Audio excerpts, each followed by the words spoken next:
Hello, everybody. Hello, everybody. Good Thursday to you. Welcome to the Erudition Network Interactive Black History and Knowledge session. My name is Eddie Phillips. I am the host of this particular program, and I am the founder of the Erudition Network. If you are new to the program, Erudition Network is as it says in the title, History and Knowledge Network. It is a teaching network where we try to take the time to teach history that has been hidden or not readily shared with us. But we also try to go in and provide knowledge and understanding on things that also haven't been taught to us in general and how that links with us today. If we try to do this program as an interactive because we want you to ask questions, we want you to inquire and to participate, and that's a huge part of what we do because we find that to be very important. Today we are going to start the first of a series of things that I believe that God laid on my heart to do, where we would bring in fathers and sons. Didn't necessarily have to be the fathers of the sons or the sons of the father, but we want to be able to speak to young people. I was torn. I told my son to name this program Black Fathers and Black Sons. And then God gave me a revelation on that. And I had to understand that there are fathers and sons who are interracial, who are fathers and sons by marriage, not necessarily biological, but that does not remove you from the position of a father and a mentor for a young man, or to be the son of a different father. And so I wanted to do this program to basically put attention on fatherhood and mentorship. We are failing at that, in my opinion, and folks can push back on that if they want to. But I will tell you that it seems like we're failing at that. And so we wanted to make sure that we do something about this. Before I bring on my guest, let me tell you, earlier today, I sent out a message that was heavy on my heart because for the better part of 6 to 8 months, I have been trying very hard to get men and young men to come on the show and to give a voice to what they're going through, and to talk about the challenges it is to be a man, a son, or father in this world. And everybody, we're all busy, and everybody had things that they were doing, reasons why they couldn't do it. And I just had to really just say to myself, I can't wait and hold out and try to get different people to come on. If they're going to come on, they're going to come on. But what God has laid on my heart, I'm going to do, because we have to start a conversation, and it's an uncomfortable conversation sometimes. And so I ask you out there, those who will watch the replay of this, or those who will participate in the live today, we'll be on for 2 hours today, to help us with that. I asked the women who watch this, get young men that you know to start getting on and participating in these conversations. I want to do these at least once a month, where we bring on fathers and sons and we just have a discussion for 2 hours and we talk about the things that are going on. So I'm not going to belabor my point too much further. I'm going to bring on some of my guests today, because it's funny. I asked my brother, I think it was yesterday. I really believe like it was just yesterday. And I appreciate him because I sent him a message while Tina was on. And I asked my brother, Pastor Jesse Jones, to come on to have this discussion. And a lot of people always say, "Yeah, I do it, man," and then they don't. But I really appreciate that he readily responded, man, and came on, and didn't really know at first what the topic was. Right? That's how cool that was for him. So without further ado, I'm gonna bring him up on here. Pastor Jones, how you doing? I'm doing spectacular, sir. How's everything going? Oh, it's good, man. I'm glad. Hey, man, I really do appreciate it because we talk like just on live because our wives was on, and it was like, hey, man, yeah, let's just go ahead and do that, and get up on here. But I really do appreciate you, and I appreciate your perspective on things because again, trying to get out here and be positive and help folks to understand this world that we're living in is not easy. It's not an easy sure at all. Rather you're doing it in ministry, rather you're doing it in education, however, mentorship, however you're doing it, it's very difficult because there's so much pushback on it.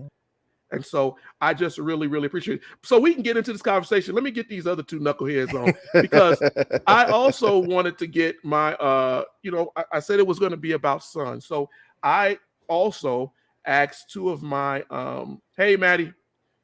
Hello, Tina. Because if you just say hi to them, they're gonna say you're ignoring them like they was ignoring us yesterday. Yeah, all the time. Even we was all in chat. But let me bring on my two sons, my two older sons. Both now are high school graduates. Both are venturing into college, and I wanted to get their perspectives on this. I'll first bring on my oldest. Hello, Teddy. How you doing? Your mic is muted. Your mic is muted. He said, I want you to be able to see me, but not hear me. Hello, everybody. All right, let's bring on Sean Anthony. Sean Anthony, your mic is muted too. Hey, everybody. All right, so this is it's always going to be. I'm always going to give you a historical perspective, but this is not really so much about just pure history. I want us to talk about what we're seeing right now. Saying the devil tell the truth, y'all here to be messy. Not really. Not really. We was just telling the truth. You tell the truth, shame the devil. That's just like you just said. It's what it is. But I think that every one of y'all, and Philonda is co-signing. Of course. So here's the thing. We all see what's going on. And because I'm going to maybe arc some of this to the fact that we are all Black, right? Mm-hmm. But there's no way it says that men's situation right now is just entirely messed up in the Black community. There are some huge things, and we'll get into that.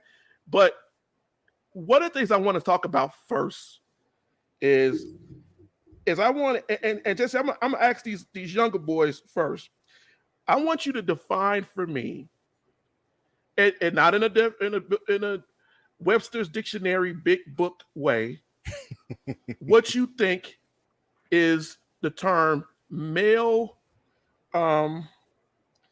What's the word they use here? Toxic male masculinity. Toxic word, male. Male chauvinism, but toxic male behavior. Sean Anthony, you being the youngest, let me ask you first. What is toxic male behavior? A man thinking that he's better than a woman and at practically everything.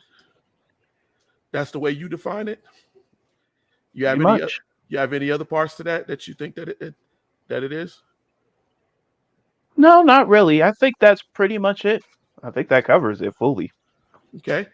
Teddy, what do you define it?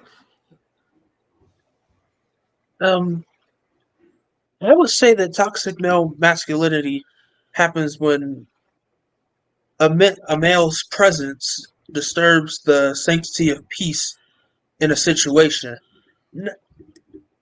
Just in any situation. Not just in terms of outweighing femininity in the Black community, but toxic masculinity can be in many forms. In the Black community, we call it, when it's against two males, termed by the Boondocks. Mm-hmm. They called it a nigga moment.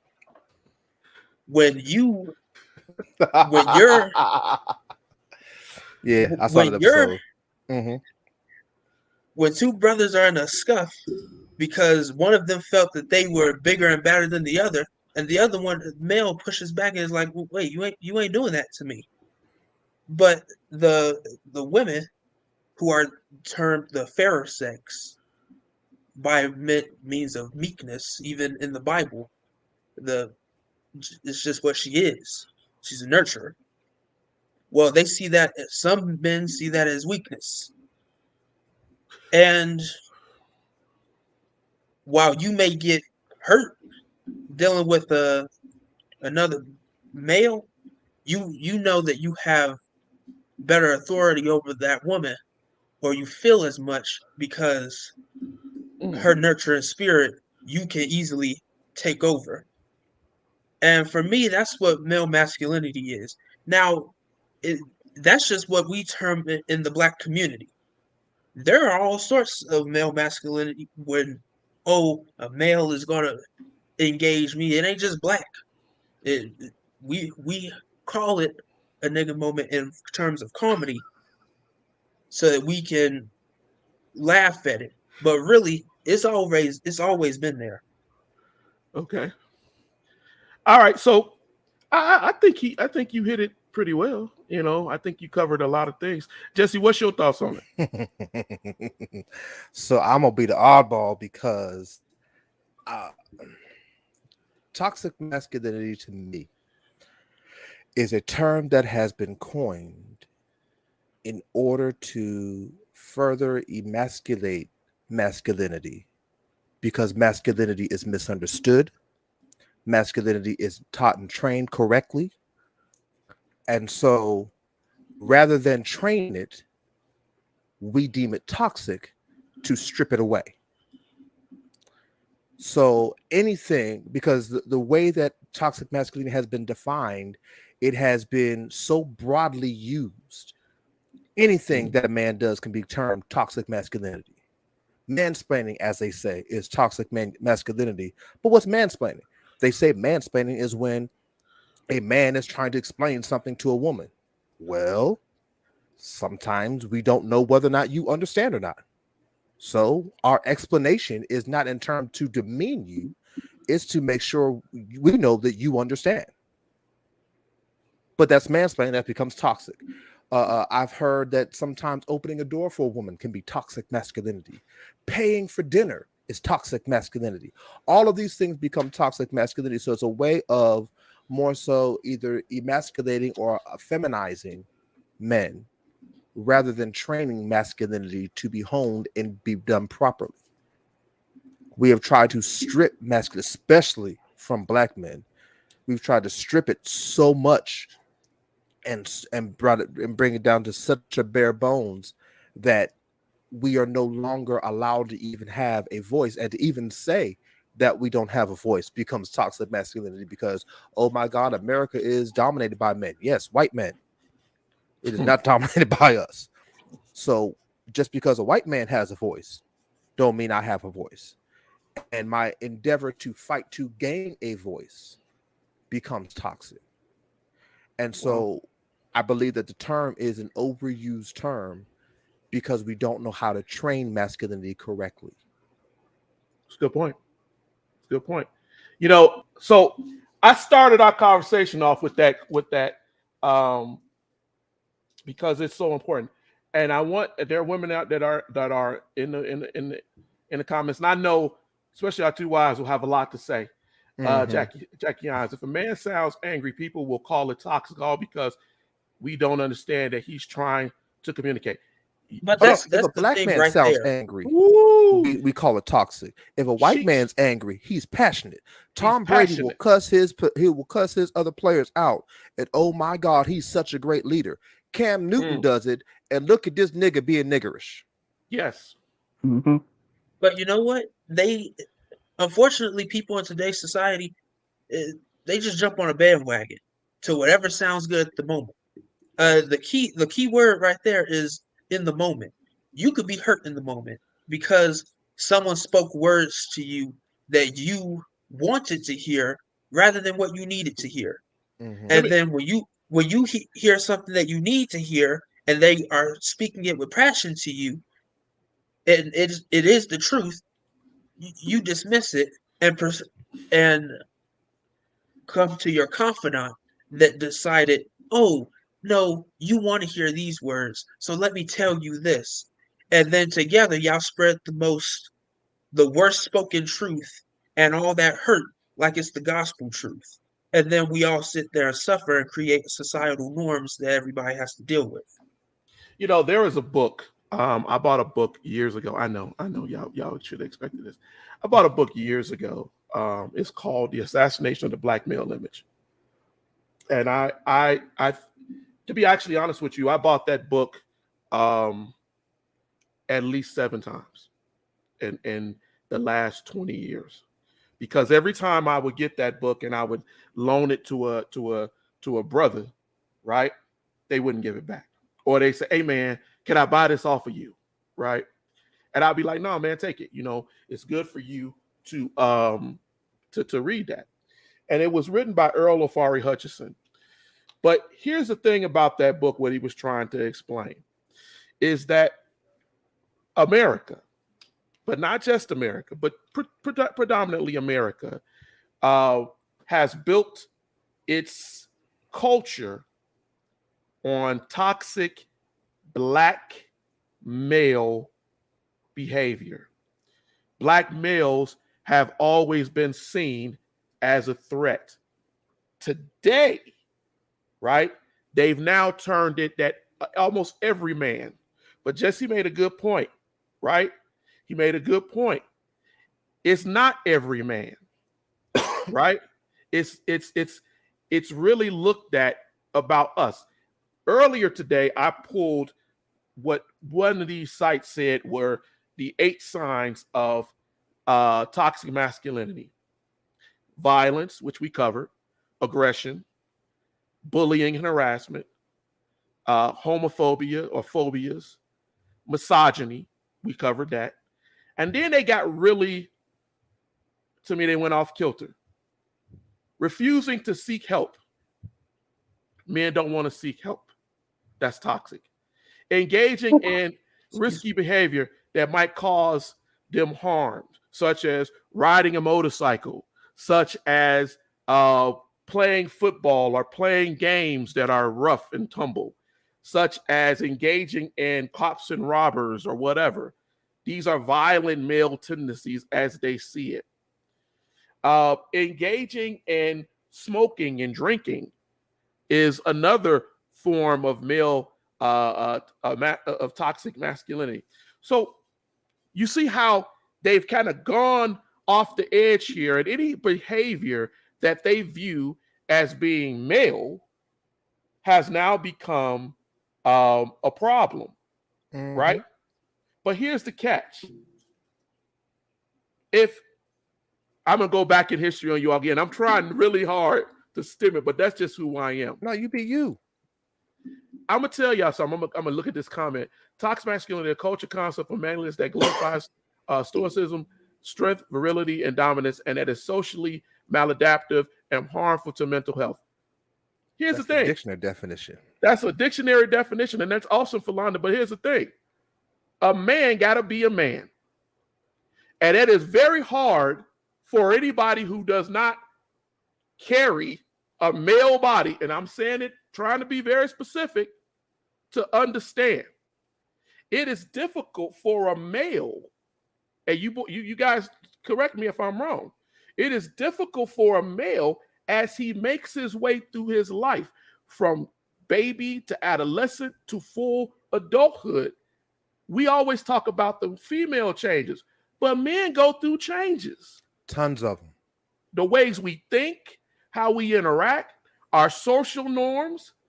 Men are challengers. They challenge. We were hunter-gatherers. We were ancestrally, biologically, we are designed to have stronger bones, bigger muscles, to protect, right? To fight against predators.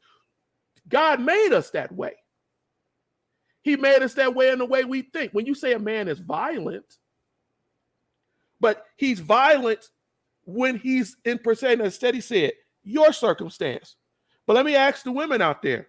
If another man walked up and grabbed you by your arm and your man did not put hands on him or correct him, then you would say what? You would call him a what? Come on, y'all. Y'all know what they call him. The nicest word is punk, right? Mhm. He a punk. And she would There's lose a whole other respect P for word they you. use, but yeah. Yeah. Yes, yes. Mhm. She would lose respect for you. And we know this by history and ancestry, right? Women tend to gravitate to that which they believe can protect them. You mind if I put this in Go a ahead. revelatory, biblical Go kind ahead. of a way, spiritual kind of way? Because you got to be you with history, I got to be me with the Bible. So here's Let's go. how I teach it. To understand the dynamic between men and women, here's what you have to understand. The Bible says in Genesis, when God created us, right? He breathed his life force into us, the breath of life into us, and man became a living soul. Essentially, what God did was take every one of his attributes, his characteristics, and his character, and with that one breath, he embedded it in men. So, what are some of the characteristics and attributes of God? He is aggressive, contrary to popular belief. He's loving, he's caring, yes, but he's also vengeful. The Bible says that God is a vengeful God. He's strong, he's a protector, he's a provider. He's got all these characteristics, right? And then so Adam walks along, and then the Bible says that Adam was lonely. And so God said to himself, let us make man, let us provide him a helpmeet. It's not good that man should be alone. So what he did when he put man to sleep, he purposely imperfected a perfect work in order to make it perfect. He took Adam, which was perfect, took the rib out, now it's imperfect, made woman, put woman with Adam, and now they're perfect. But when he created woman, what he did, because woman is the only creation recorded that God tangibly touched in order to make, he created her with his hands. He gave her some of the attributes of him that we had that we now no longer have. So women became the emotion of God. They became the love of God. The entire reason for woman's creation was so that man could feel physically how God felt about us in the spiritual. So he gave them all of his emotion, but left us with all of his authority. And so now we have this authority that we have that's never been taught and trained. So when you have authority that's untrained, authority comes off aggressively. When you have authority that becomes untrained, authority becomes violent when it's not when it's challenged. When you have authority that's untrained, you have a person who becomes double-minded and erratic in their ways and overprotective or overly jealous and those kinds of things because it has not been trained. We are, what people see as toxic masculinity is the untrained attributes of God permeating through man. That's deep. That is deep because, but what I'm getting from what you just said, everything that you just said, is why should we be ashamed, right? To show that you are a man.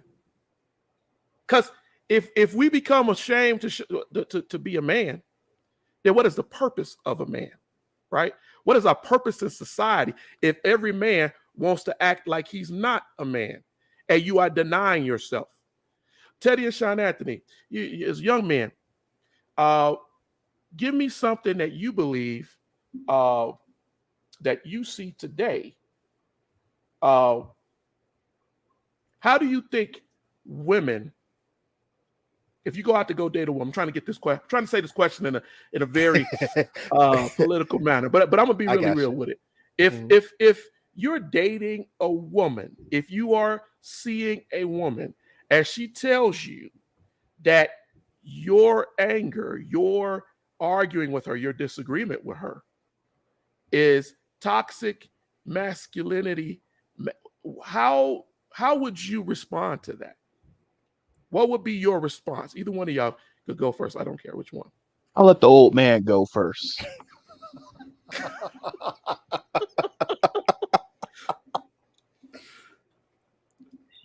Anyway,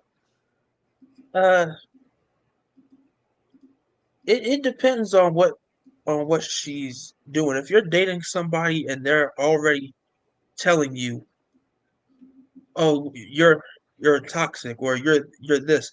I look at Ric Flair, for example. The dude My went through favorite several wrestler of all time. marriages. Dude went through several marriages through his life, 4. No, I brought And up before because the belt. I'm a huge Ric Flair fan. This No, is a he been replica of married his a lot. championship belt. Oh, that's sweet. yeah, nice. The I dude think he's had had 8. a lot Yeah. of marriages, and he told people in an interview, "I like to listen to older men, figure out where, in a sense, where do we come from, where are we going, what are we doing." So when I heard him say, "Nobody's gonna tell me nothing. I've lived my life. I've done what I've done, and several marriages in and several divorces after. Here I am." And I'm like, "Oh shoot, I don't want to do that." You're trying to find love. You want to keep love, but he took a while to find those values within himself.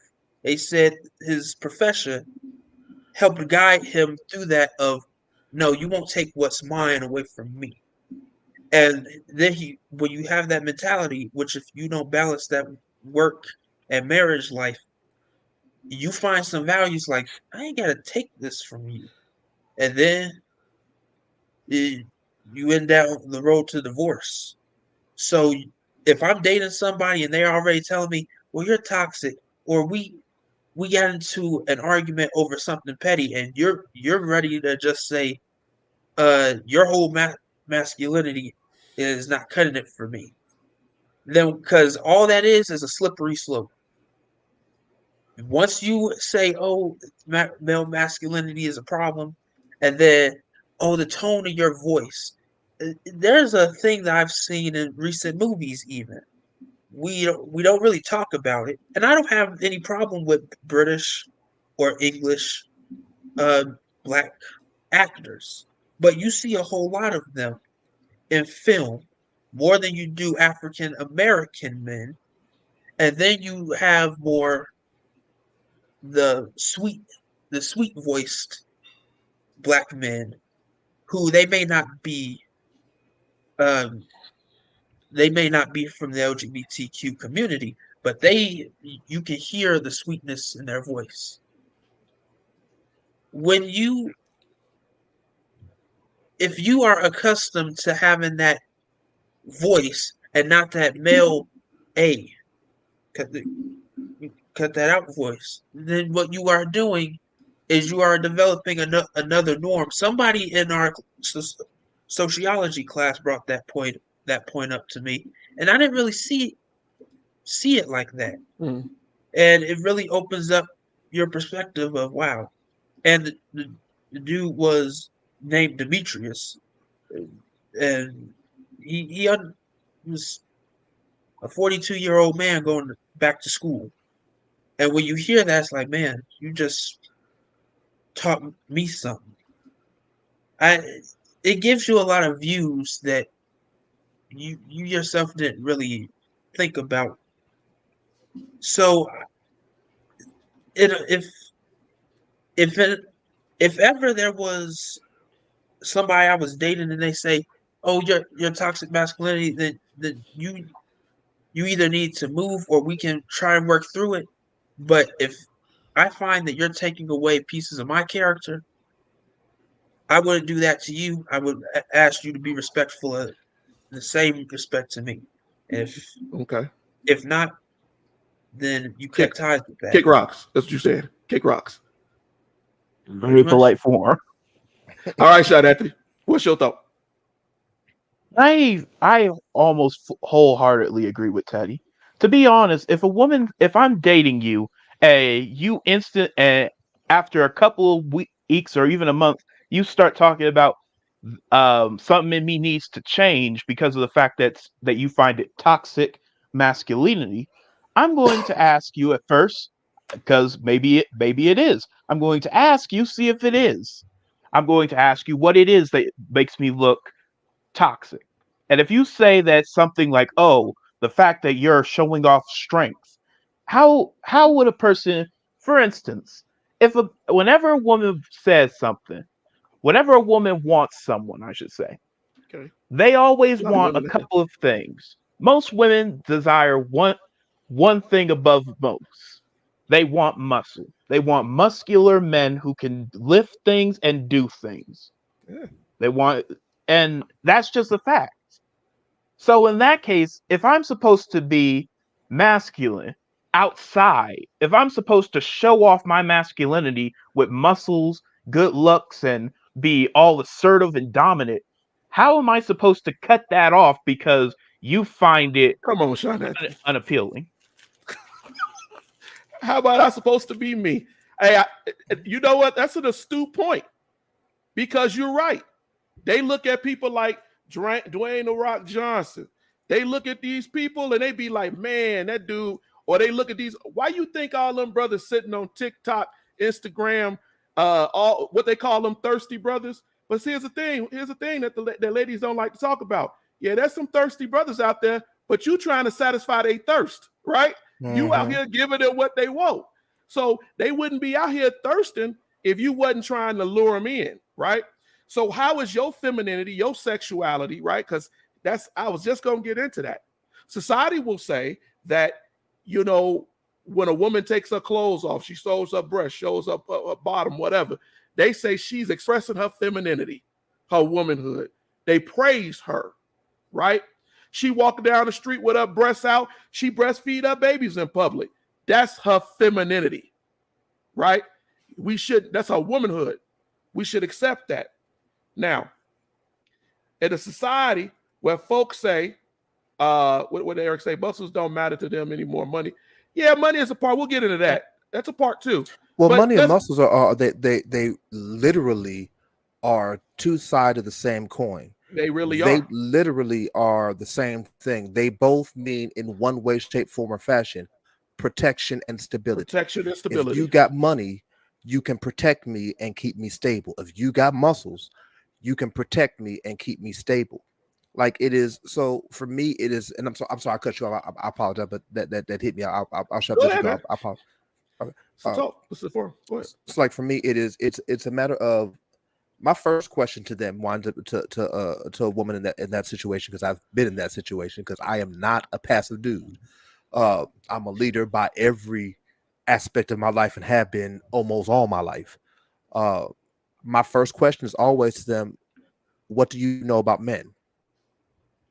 As a woman, how can you tell me how to be a man? Just like as a man, how can I tell you how to be a woman? It's impossible because we don't go through the same things.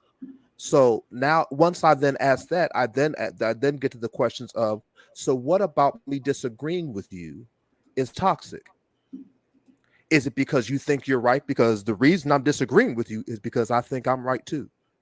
So how are we going to find out who's actually right? Are you unwilling to engage in discourse with me because in order to find out who's right because your argument is weak? Or are you just unwilling to find out who's right because you just want to be domineering and take my place as the man in the relationship, and I'm supposed to be the one submissive? That's not how this thing works. We should be able to disagree. We should be able to have these conversations. We should be able to assert ourselves and do what we have to do, as long as I'm not abusive. But learning how not to be abusive, again, comes with the training. In answer to Tina's earlier question, no, women can't train men. You can raise us to a degree, but you cannot train men. You don't know what it is to be a man. You don't know the things that a man has to endure in order to become a man. What you as a woman see as manhood is not full-fledged manhood, because there's aspects and attributes of us that you're missing that you can't teach us. It has to be learned by another man. I heard D.L. Hughley say it this way, and I loved how he said it. You'll never learn to be a man unless you see a man. That is the truth. That's how that works. And so the other side of that coin, and then I'll shut up, is to kind of answer Tina's other statement where she said it's also your tone. It's not the tone. My tone and how I talk is based off of my background. One of the things that Philonda had to get used to with me when we were first started dating is not only am I sarcastic, but I have very violent speech. I don't mean none of it, but I have very violent speech. I'm very sarcastic. It's the household I grew up in. If you didn't know how to talk loudly, if you didn't know how to be sarcastic, and have thick skin to take the sarcasm. And if you didn't know how to say a few words, you weren't gonna get hurt in my house. My tone is indicative of how I was raised. So what has to then happen is, and that's the part of the two becoming one phase or getting to know each other phase, I begin to learn how my tone can affect you. I begin to learn how to deal with you with my tone, much like you should have to learn how to deal with me with my tone. Me and Falana, we two violent people. So when we get into heated arguments, we go to our separate corners and we text argue. That way, there is no tone to speak of. All you see is the words, and whatever tone you hear, you made up in your own mind. So now it's just the words going back and forth, and now the words can address the actual issue. Because I grew up, I talk loud, she talks loud, and if we get to loud talking, as you heard last night, it can get hairy. So go to y'all separate corners, pick up your phone, start, and we found that out on accident. We was pissed off at each other. Went to our separate corners, and I don't remember if it was me who texts first or her who texts first, but one of us was not about to let this argument go just because we was not in the same room with each other. So we started going back and forth, and about maybe 20, 25 minutes later, we calmed down and started to come to an understanding that, you know what, this works. Let's do this. But it's because of how we were. You have to learn those things. How you were raised. Right. You can't say my tone is wrong. That's how I was raised. It's like, man, you're wrong. You speaking to the choir right now. I'm telling you, right? I'm not and my military background does not allow me, right, to be I can't be passive, right? And one of my biggest issues with me, you're right. If I'm upset to a point, I'm not gonna read a text, right? Because my sons will tell me. And I appreciate my sons because they will say, and they will tell my wife, they be like, you know, the thing with dad is he doesn't like to repeat himself over and over again. It makes me mad, right? And I have tried, because I know I got a flare temper too, but I have tried to understand that. But because I understand that, and I'm gonna say this, you know, spending time. Jesse did not say that I must read a text. Anyway, when I was in the Navy and I'm giving orders out to people, or I'm giving telling you to do something, sometimes that's somebody's life or death. That's not bloviation, that's reality. And sometimes when I'm working and I'm doing analysis, that's life or death. And I don't have time. And anybody who may be in here who has ever worked with me will know that switch will flip, and I'm not trying to hear any of your BS. I don't want to hear it. I want it to get done because I don't want that blood on my hands. And so I believe that is a part. That's just a part of my DNA, who I am. And I've met a lot of men who are the same way. I'm not going to repeat this 5 times. I tell my boys the same thing. I shouldn't have to tell you, right? Am I correct, boys? Right? 3 or 4 times. Because see, in the world, and we have to, the other thing, guys, is that one of the reasons I wanted to do this, we have to train men, our young men, to go into the world. And the world will be 100 times harder, if not 1,000 times more harder, than what we will ever present you at home. Right? So if I tell you to do something, I love you. I care for you. You are part of me. You're part of my family, my life. They have no connection to you. They don't, and a lot of them don't care. They see you as a threat. And so because you are seen as a threat, I'm not going to tell you. Sometimes I'm not going to tell you at all. I'm going to watch you fail. If you didn't listen to what the boss said, don't expect me to come back, who's going up against you for a promotion or whatever, to come say, hey, did you hear what the boss said? No, he ain't gonna do that. But he will go over and tell the boss, he just don't listen to you, huh? Right? That's the pecking order of men. And if you don't teach young men that, see, women can see a lot of different things, but you don't see everything on how a man interacts with another man. the little subtle things, the little quick things. Can y'all give me some examples of quick things? Maybe that we can enlighten some of these women out here who say that they can teach a man things that men see that women may not notice. Anybody? Any of y'all? You go first, Paco. You're better at keeping it short and sweet. Yeah, it's just the thing about it is I we've been around our father practically our entire life, so it's pretty hard to pick up on things that women may not notice. Because the thing about it is a man a man has several qualities that are, you know, required in this type of world. Like take our father for instance.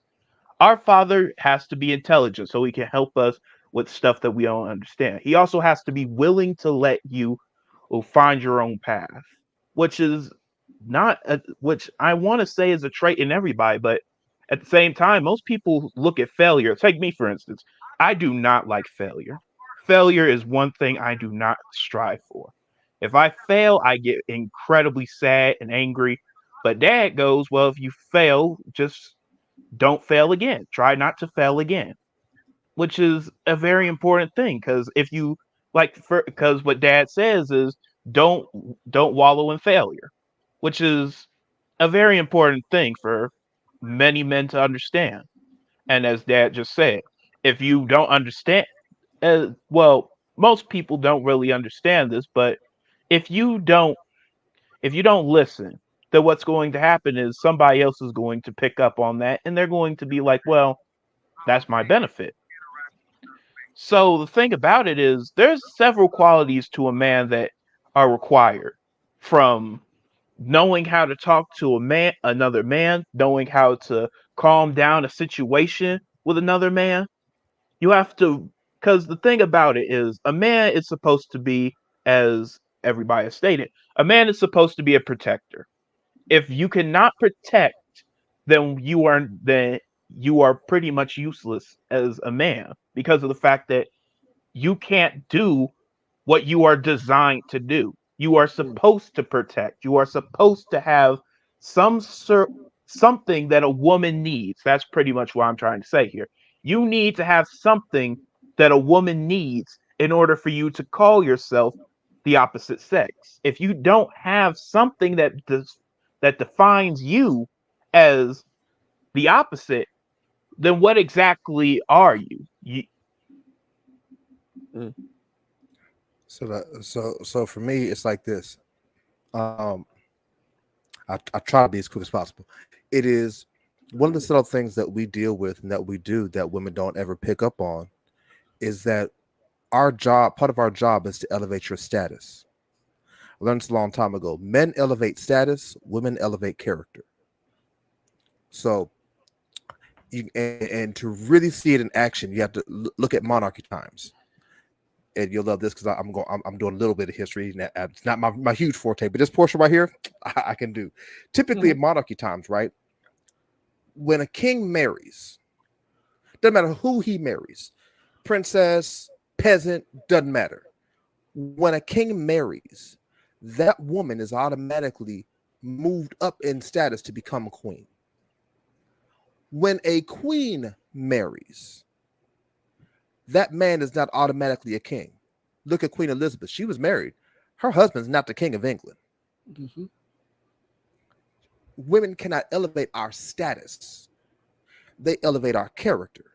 They're supposed to help soften us and round us out and help us with certain things. And because they haven't been taught how to do that, they don't know how to help round out our character. We haven't been taught to elevate status. And so almost everything that we do works to try to elevate the status of a woman, whether it be financially, intellectually, emotionally, from one place to the next, spiritually, whatever. In some way, shape, form, or fashion, it is your job as a man to elevate a woman. I was not in a financial position to elevate my wife. Mm-hmm. As a matter of fact, in a lot of respects, her financial status was better than mine. Her credit was way better than mine at the time. She had a lot of things going better than I did. but in terms of a spiritual elevation, in terms of some certain intellectual things, certain other aspects, I was able to elevate her status. She rounded out my character. And so as a result of that, there's that give and take. But women never see how hard it is to work to figure out how to elevate your status. There's so many things that go into elevating your status. I heard another comedian, I forget what comedian who it was, said it. He said, if you look at what everything a man does is because he wants a woman. Every straight man, anyway. Everything that they do is to get a woman. We get a nice car to attract a woman. We get a good house to attract a woman. We have jobs to attract a woman. If you remove women from the equation, remove relationship from the equation, the average man would be comfortable in a studio apartment. Yeah. With a beater car and no job. We'd be cool. Everything we're doing is so that we can present something to the woman and say, here, look at this. Can I elevate you? We go to school to get intelligent so that we can impress a woman. We write poetry to impress a woman. We sing to impress. All the stuff that we do is to impress a woman and say, here is my contribution. Can this elevate you? They don't see those kinds of things and catch on to those kinds of things. They just look at it. If they see it is, oh, that's sweet. Oh, he's arrogant. Oh, he's cocky. He's this, he's that. Because you don't understand the purpose behind the motive. That is the truth. You know, I'm glad you all brought that up, because as I was sitting there listening to you all, I thought about, you know, a little while back, I'm always sending something out, right? A little while back, one of my favorite poets is Langston Hughes. That's arguable that Langston Hughes was a gay man, but that doesn't mean anything, because he understood this is what people understand. Even people who are gay, bisexual, whatever, right? They're still men biologically. And I know that angers people to hear that, but that's the truth. And because of that, they understand something that the other sex, the females could not. Just like we don't understand certain things about being female. But as you guys were talking, I was pulling up a post that I had posted a while back. It's a Langston Hughes, very short poem. And it's called 50-50. It's an old poem that Langston wrote. And I'm going to read that to you. I want y'all to give me your thoughts on this. And it goes like this. I'm all alone in this world, she said. Ain't got nobody to share my bed. Ain't got nobody to hold my hand. The truth of the matter is I ain't got no man. Big boy answered his mouth and said, trouble with you is you ain't got no head. If you had a head and used your mind, you could have me with you all the time. She answered, baby, what must I do? He said, share your bed and your money too. Now, when I posted that poem, I got what Langston was saying, right? And a part of that, what he's trying to break down is that you're not thinking, right? That you think it's just the sex you giving me that's gonna lead me, and that's the start, right? But a man needs a woman, and that's the other part of this.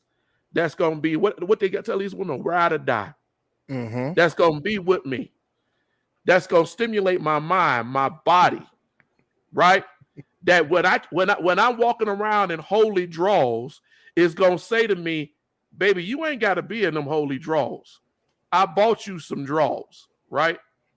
There's gonna be that side by side 50-50, not just that you giving me some nookie. I'm trying to be real nice, but it's after 6.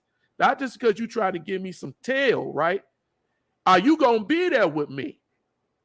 And then, right, if you listen to that, she want a man. She said, the truth of the matter is I ain't got no man. Because that's her desire. And so when I posted 50-50, I posted it in retaliation to the rap stuff that we got out here that's calling women itches and this and everything else. You notice that Langston didn't call her out her name. He didn't have to do any of that. He wanted them to understand it's a 50-50 relationship. This is two people understanding that this is what we bring into it. And so we have to learn from our ancestors too, right? Regardless of what you think you know, they lived a life. They had an understanding. James Baldwin was gay, but James Baldwin was a stone cold genius. If you read any of his work, he understood the Bible. He understood relationships. He grew up understanding because he lived the Black male experience. And so I want us to talk about this idea of why we think that just because somebody may be gay, may be lesbian, maybe whatever, does not change the fact that biologically you are male or female. And your thinking is not the same. Preacher told me that years ago. Pastor Jones, Superintendent Jones told me that years ago. A man and a woman do not think the same. And they don't, and they're not supposed to. They cannot. They cannot. Go ahead. Their God-given perception is different. And here's the truth of the matter. First of all, it's not even just that men and women don't think the same. People, period, don't think the same. There's a movie I love. This movie called Vantage Point. Mm-hmm. And the movie Vantage Point is this one scene 8 times from 8 different points of view. And with every scene, you see something different that changes your perspective. That's how we are. Because women don't see what we see, they're never going to think like us. They don't see how we see, they're never going to think like us. And women. Are you saying? Yeah, I'm seeing these comments too. Yes, the help me to literally the help me to supposed to enhance the man. So think of it this way: when I teach it, and I teach couples, I teach it at this basic level. Look at it like this: there in every retail store, you have a manager and an assistant manager. The role of the assistant manager is to make the manager's job easier with the tasks that he doesn't necessarily need to do or isn't as great at doing. So when I was working for Radio Shack, I was assistant manager at Radio Shack, right? I had 3 different managers for 3 different stores. When I was at one store, I helped do all the scheduling. And the reason I helped do all the scheduling, my manager hated scheduling. It wasn't really great at it. So guess who got to do it? The assistant manager. When I worked at another store, I had a manager hated opening. So I opened all the time. My third manager hated closing. So I closed all the time. That's the dynamic in the male-female head versus helpmeet relationship. The helpmeet is supposed to be the one that strengthens the head's weaknesses. They are strong where the head is weak at. They do what the head is either not good at doing or doesn't like to do. My wife, she told the story the other night. My mother thought it was appropriate for my wife to do my laundry. I hate anyone touching my drawers. Don't do my laundry. It's my job. I'm gonna do my laundry. Mm-hmm. But that's woman's work. No. That's my job. I like doing my laundry. You know what I don't like doing? Making Kool-Aid. I can make Kool-Aid. I hate making Kool-Aid. So you know who makes the Kool-Aid in the house? My wife. Help me. To enhance me is to elevate all the things either I don't like doing or that I cannot do myself. To pull you, yes, to pull you up and to elevate you means I have to be at a certain status to be able to reach down, which inherently means this is the part that most women ain't gonna like. That inherently means that you are lower than me. I can't elevate you if you're not under me. I can't reach up to elevate you. If I'm reaching up, I'm pulling myself up. I have to either reach down, or if you're at my level, I have to push you up. But it is stupid for me to push you up if I don't go up myself too.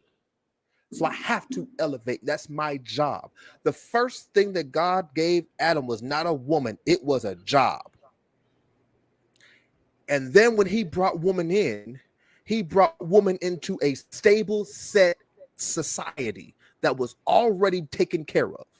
And all she had to do was fill in at the spots that he either didn't like doing or wasn't that good at doing. All the animals were named way before a woman got here. The grass was cut. The trees had fruit. The maintenance was taken care of. Everything was already taken care of before she got there. She got there and she went from being a rib to being a woman. From being a woman to being a ruler. To the saying, but women have to be really clever because being guys are stubborn. You got say you want us to do, but y'all don't like to listen. Listen, no, it's not our job to listen. That's the thing. Women do have to be clever. Mm-hmm. They do, and I'm gonna even add something to that, Tina. African American women have had to be clever, and I'm gonna give you the historical reason why. When they decided that they were going to take everything from the black woman, everything. When they included her man, you didn't have a man. Legally, you weren't allowed to have a man. Oh, there was slave weddings, but that really wasn't your man. That was massa given companionship that could easily be stripped away. But even more so, coming back here to modern time, when they started the welfare systems and they said that, hey, look, you couldn't have that man in the house with you or you're going to lose money. And they gave men the desire, well, I can't really be there with you even though we got a baby. I can't marry you. I can't, because if I do that, then we all going to be poor and starving, right?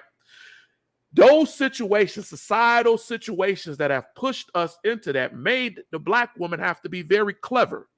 She had to learn how to feed her kids. She had to learn and know how to teach her kids, how to inspire her kids. She had to play the role of a superwoman when a lot of times she wasn't educated. She wasn't allowed to go through the full 12 years of school that we see right now. That wasn't her ability, but she had to grow male and female children, right, with the hopes that they would do better. Here's the thing, though. And another thing people don't like to hear. One of the issues with society is that the strong will prosper. They will keep on going. But there are weak ones who need that extra little bit of attention. And because a lot of the fathers were not there, were not allowed to be there, even when they wanted to be, because we demean fathers. I didn't just say black fathers. We demean fathers. And we say, there's a video that I saw earlier today where a brother got on and talked about how, thank the mama, thank the mama, thank the mama. I got a mama, my mama's boy. I love my mama. She's one of the reasons I am who I am today. But my mother never, ever, ever, ever blew off the fact that a boy needs a man. She never blew that away because she understood, right, that I needed that male role models. I had my grandfather, I had my stepfather, I had different people, but to learn from, and not always positive. You learn positive and negative. You learn then the whole kit and caboodle, the whole thing. But when I watched that brother praise the mothers, and we have to be careful of that. Femininity and masculinity are not designed to compete with each other. Thank you. We are to work with each other. It is not designed, as Jesse said, enhance, right? Because even though if I'm bringing you to a status, we both at that status. That's right. We both working together. The queen sits on the side of me, right? And when she can see what I don't see, I can see what she doesn't see. But what we've done is we've elevated one above the other. We've created the black superwoman who is very clever, but exhausted. She is exhausted. When you see these women out here saying, I just want to go out and have fun. I want to twerk it. I want to throw it, right? I don't want to be around and we say, oh man, that's horrible. Look what she's doing to her babies. But she's exhausted. She watched her mama. She watched her aunties struggle with 3-4 babies. The hell, I'm gonna do that, right? And so we have to understand what we're doing when we get outside the norms. Shout out Anthony and Teddy. Thoughts? Well, my thoughts on that are, yeah, I completely agree. The thought of women having to be clever is historical because of the fact that, yeah, women went through a lot, men went through a lot, but women had it a lot worse because they not only had to raise black babies, they had to raise the masses baby. They couldn't just go and do one child. They weren't allowed to get married, and they had to deal with things that were far worse than what males would normally typically get. It was a very horrible past, and it did not help when we all got freed because, yes, Mr. Welfare came into their lives and told them that if you have a man in the house, that's cheating. If you have children, and this man if you get gifts, that's stealing. About everything you did, what Mr. Welfare told you is wrong if you have a man because you would have to pay for it. And if you deceive him, then you are not only stealing, but you are committing a crime. In other words, did not matter what you did, women had to be clever enough to be like, well, we'll be together, but if we're together physically, then you have to be able to if we're together if we're together outside of just being here in a house, then you have to lift me up. You have to be able to afford what I'm giving. In other words, you have to help me, help our children, help myself, help you to get above what to become as clever as I am, just so we can survive in this world. Because as you said, this world it's not easy, especially for African Americans. If you get with an African American woman, there is going to be challenges, no matter what.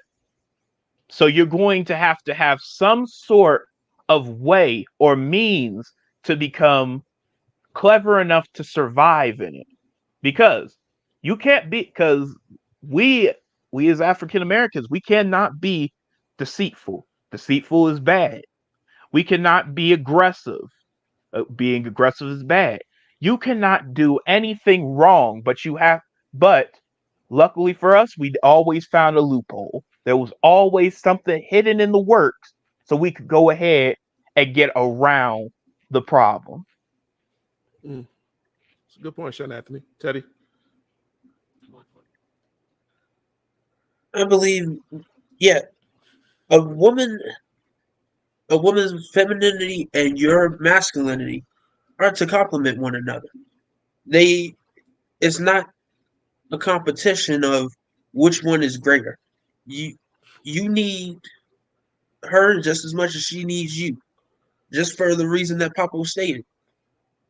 Sometimes those people living on welfare, the only way they were surviving was off them gifts, and then they would go and hide it. When the check came, things went missing, including the man. Things like that happen. Well, you got to get out of here, right? You got to roll. You got to roll because. Hey. So on her end has always required her to be clever and witty, because if not, and even in today's society, there's a whole meme out there why women live longer than men. Men do some really outright stupid things just because we feel like, yeah, we could do it. But she needs to be wise enough to understand, you need to get back in the house. Let's not do something that's stupid. To save you from yourself. Yeah, at the basic level, save you from your own stupidity, because you may feel like I'm king of the world right now, and then she goes, listen, honey, that's great and all, but I need you alive." And that's not even just in history. That's in the animal kingdom. The lion always fears the lioness. She hunts. He sits there. He eats first, but he protects the pack. Should anything happen, he he is to be the protector, and she is to be the help.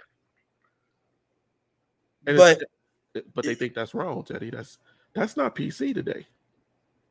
Yeah, but the problem with that is without that, she has to be the superwoman. And as you just said, That's the she gets point. tired.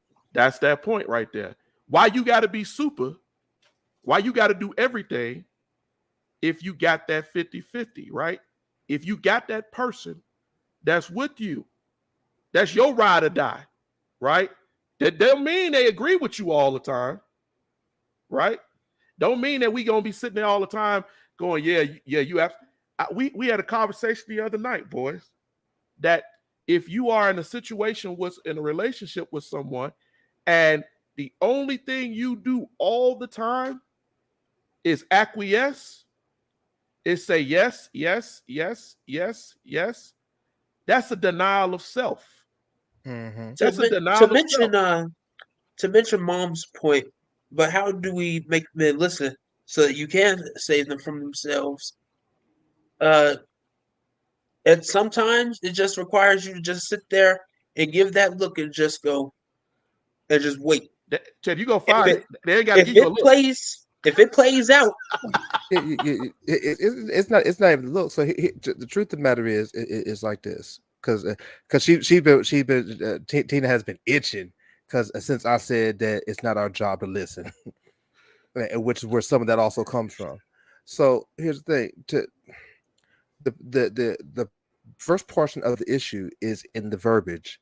How do we make men listen? You can't make me do anything. Mm-hmm. Well, Which is why it's not our job to listen typically, and it's articulated through how that phrasing is done. And it's not just you, Tina. You know, I respect you, so I'm not saying anything against you, but just typical of especially American culture. There is this indirect and direct teaching that tells women it is their job to change, make, deal with, or whatever a man. That's like you telling your boss how to do his job or her job, whatever your boss is. You tell your boss what they're supposed to do and see how long you last at that job. As a helpmeet, it's not my job to listen in terms of do what you say. Typically, when women say, listen to me, it is more so do what I tell you to do. That's not my job. My job as the head is to consider what you are saying and make an educated decision based off of that. Sometimes I go with what my wife tells me to do, and sometimes I don't. It ain't my job because at the end of the day, the weight's on my shoulders. Mm-hmm. I'm responsible as the head. So you don't make me listen. You learn how to deal with me as I learn how to deal with you, so that when you communicate your concerns, I learn how to hear them and say, oh, you know what? Maybe I won't do this thing this time. I've learned that with Philonda and I, we have a really weird relationship if most people would see our relationship from the inside. But I know how to hear her when something's really important to her. She wants to go to Vegas. Here's a great point. I have no desire to go to Vegas. It's not my scene, not my bag, not my whole thing. I'm not big on traveling, period, anyway. And as I've said on numerous occasions, on numerous different platforms, I don't really like people. To go to Vegas, I got to be around people. I don't want to be around people. But this is something she really wants. So why wouldn't I hear her heart's desire and say, I got to figure out a way to get her to Vegas? And not just get her to Vegas, go with her because she want me with her. And when I go with her and engage in the things that she would like me to engage in, or she would like to engage in. So there's a difference between making me hear you or making me listen and me hearing you. I have to hear you because we're in this together. But I don't have to listen to you because the onus stops on me. It's on my shoulders. And I'm speaking from a spiritual perspective as well. Before God deal with anybody else in the home, he deals with the husband. Mm-hmm. When the sin happened, the very first sin happened, he didn't call woman's name. He didn't say woman or Eve. And she was the first one to bite the fruit. Matter of fact, the Bible shows us that God didn't even come till Adam bit. Adam bit the fruit. God was like, yo, Adam, where you at? And woman wasn't even addressed until Adam was like, yo, this woman you gave me. Till he tried to pass the buck. Because the judgment and responsibility was on him. It's on me as a man. And because I have that weight, that pressure, there's certain things I have to go with on my gut instinct or what I believe or what I think. But as you learn how to deal with me and I learn how to deal with you, I hear your heart's cry and your heart's concern. And that has me change my mind. That has me listen to you and do what you are asking me to do. Those are the reasons why I do it. But you can't make me do it. It's not my job to listen. I think love compels. I think love compels. Right. Love compels. If and it goes, it's vice versa too, because women don't do things all the time that they, sometimes, and I heard old folks used to say it all the time, right? They tell children stay in the child's place, tell a woman stay in the woman's place, right? Mm-hmm. I used to hear them say it all the time, and people get mad when you say that. Now they say you're sexist, they say you're evil. I think you got to look at the context of what they're saying. I don't expect my wife to square up with no dude. That's not my expectation, right? Because you're not going to harm my good thing, right? That's right. It's my job to stand up there and say, man, you need to step away from my woman. Now, it is for her to support me, right? To be by my side, but not to step in front of me to challenge no man or no system that she physically. And there's a thing too. A lot of women, they got about to get mad. You are not, I tell my sons, you are not physically. I don't care if you are a wrestler. Charlotte Flair is one of the best wrestlers today. Mm-hmm.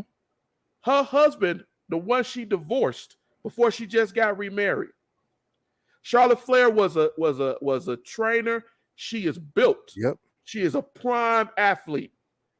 The reason she divorced her husband, her ex-husband, is because he was violent.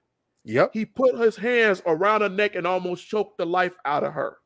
This is a prime Olympic level athlete.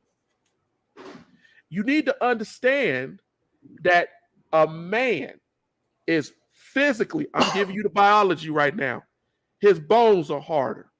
His muscles are bigger. The most flabbiest man out here, if he hits you as a female, because your organs ain't even in the same placement, because you are designed to carry life. If he hits you a certain way, he can kill you. Just mistakenly. So I don't put my woman, and your man should never put his woman in a position to fight no man. And a woman should not elevate or put herself into a situation where she's trying to fight a man, because what does that do for us as men? That makes us have to go, okay, you need to, now I got to go do something to this man, right? I got to harm this man, right? And sometimes women don't also like to hear this too. Sometimes we try to de-escalate because we know what she said may have been wrong. It may have been a challenge to that man's manhood. Mm-hmm. And we cannot correct or say it, right, to her right then, because she's so hot and into it. But the reality of it is, what we have to do is say, look, man, and another man, this is what I was talking earlier, you all about the nuances. We'll tell a man, hey, man, it's done.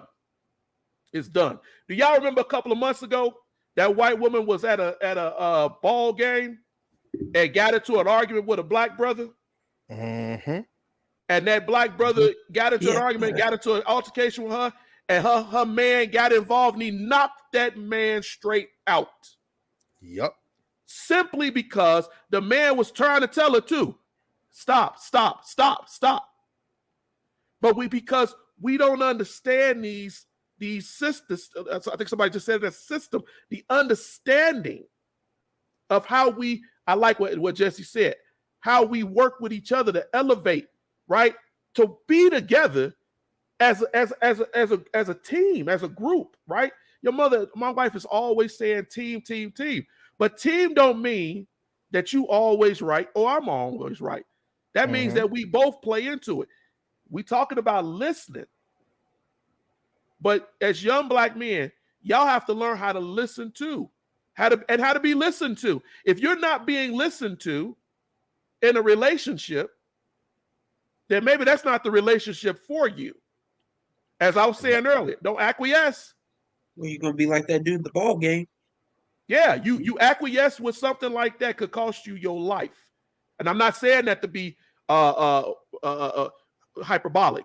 It could cost you your life. Mm-hmm.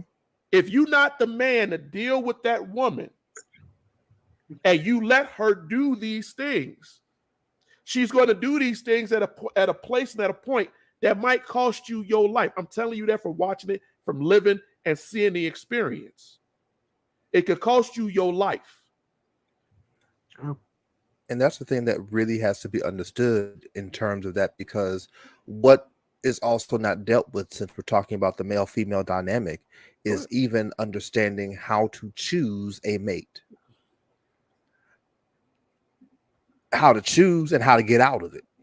So if I'm not listening and my lack of listening is offensive to you and hurts you, get out.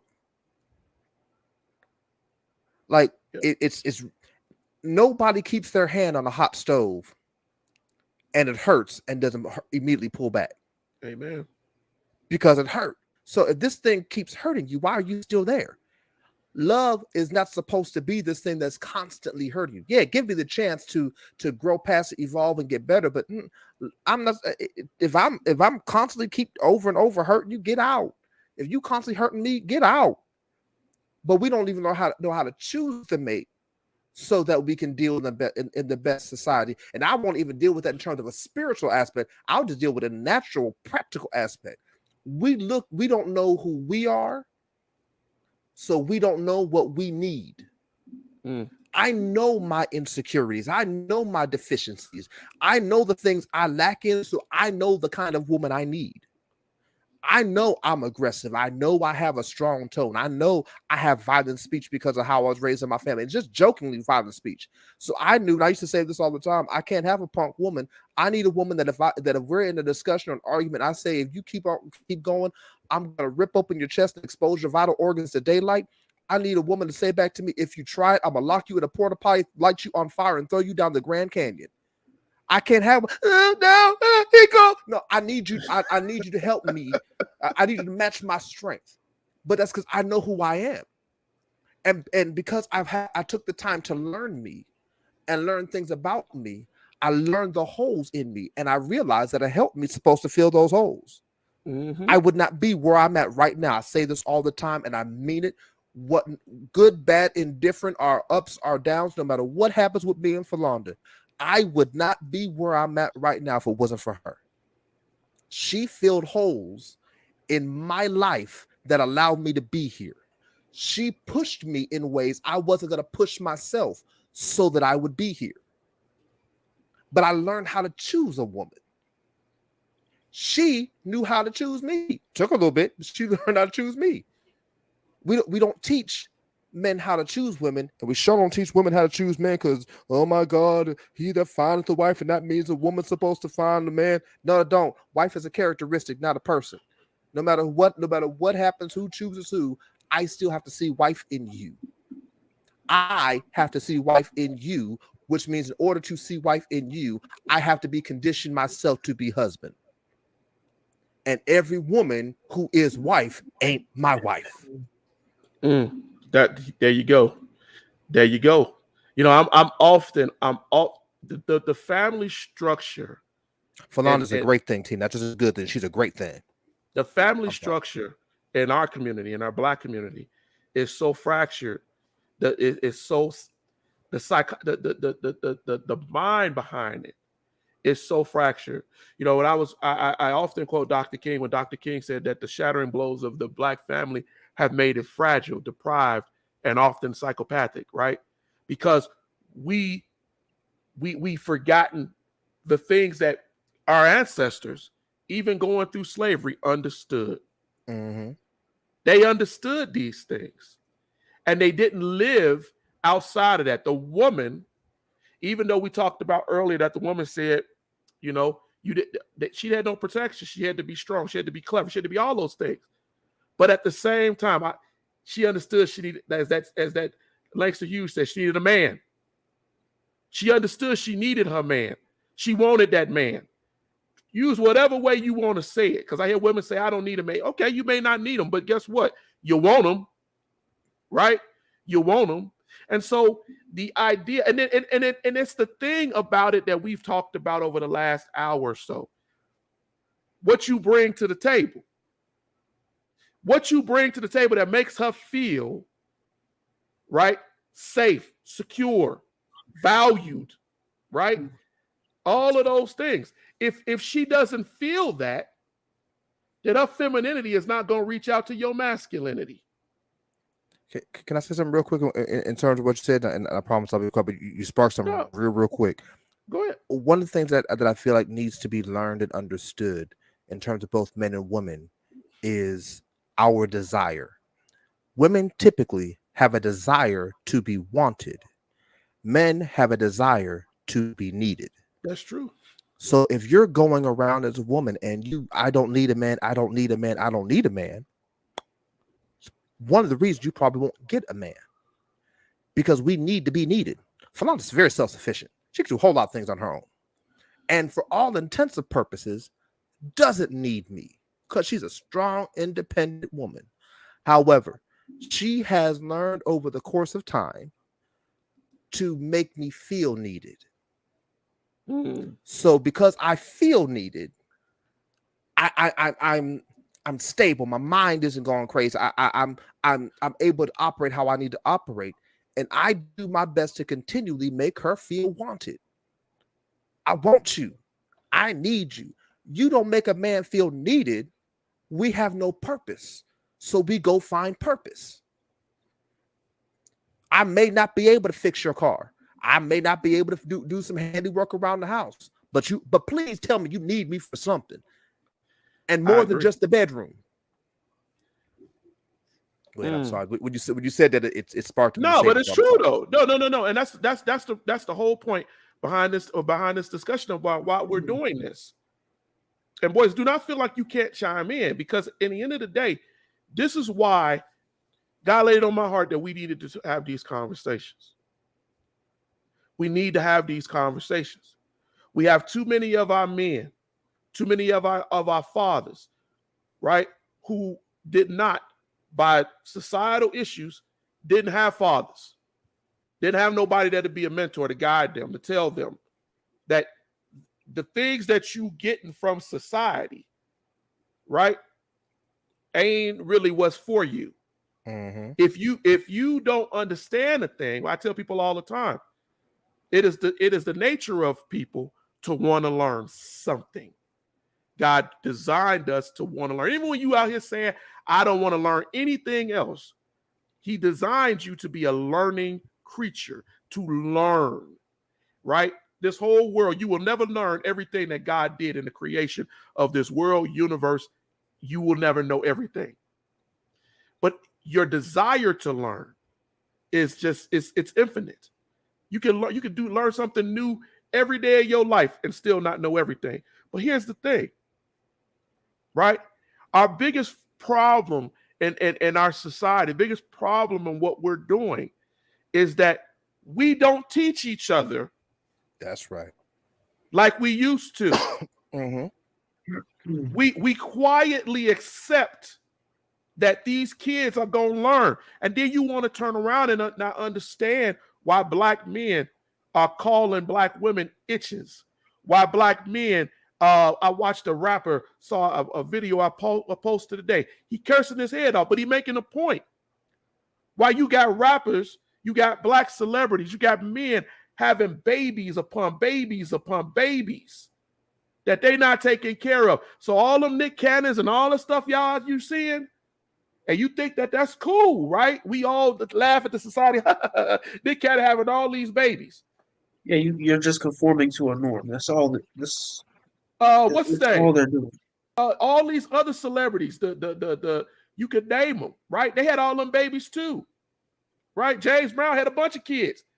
It took them over a decade to figure out who was going to get money, and some of his kids still ain't got money. You out here having babies, creating life that you cannot take care of, and these are millionaires. Shoot, even with people believe that marriage is just a piece of paper. They don't want to commit. Tell DMX's lover that she was not married to him. When he died, she got nothing. Was with that man for years. But his death was so sudden, nobody predicted it. Guess what, Teddy? His accountants, his white accountants, his tax preparers, the different folks, they told him, don't marry a man. That's not good for you on paper. And you not thinking. Think about Prince. Prince was lawyered up all this time, even though I think that that's crazy and probably is a conspiracy to die and not have nobody that your money can go to, right? Men, we can look through celebrity, all of that. My point is, while we talking toxic masculinity, which was the subject of today, while we're talking about how things play out, it takes two to tango. Because for every roughneck nigga, as they used to call them, and the girls I said, I want a roughneck, I want a dude that'll grab me by my throat, I want a criminal, I want a thug, right? And then that thug grab you up, beat the hell out of you, damn near kill you.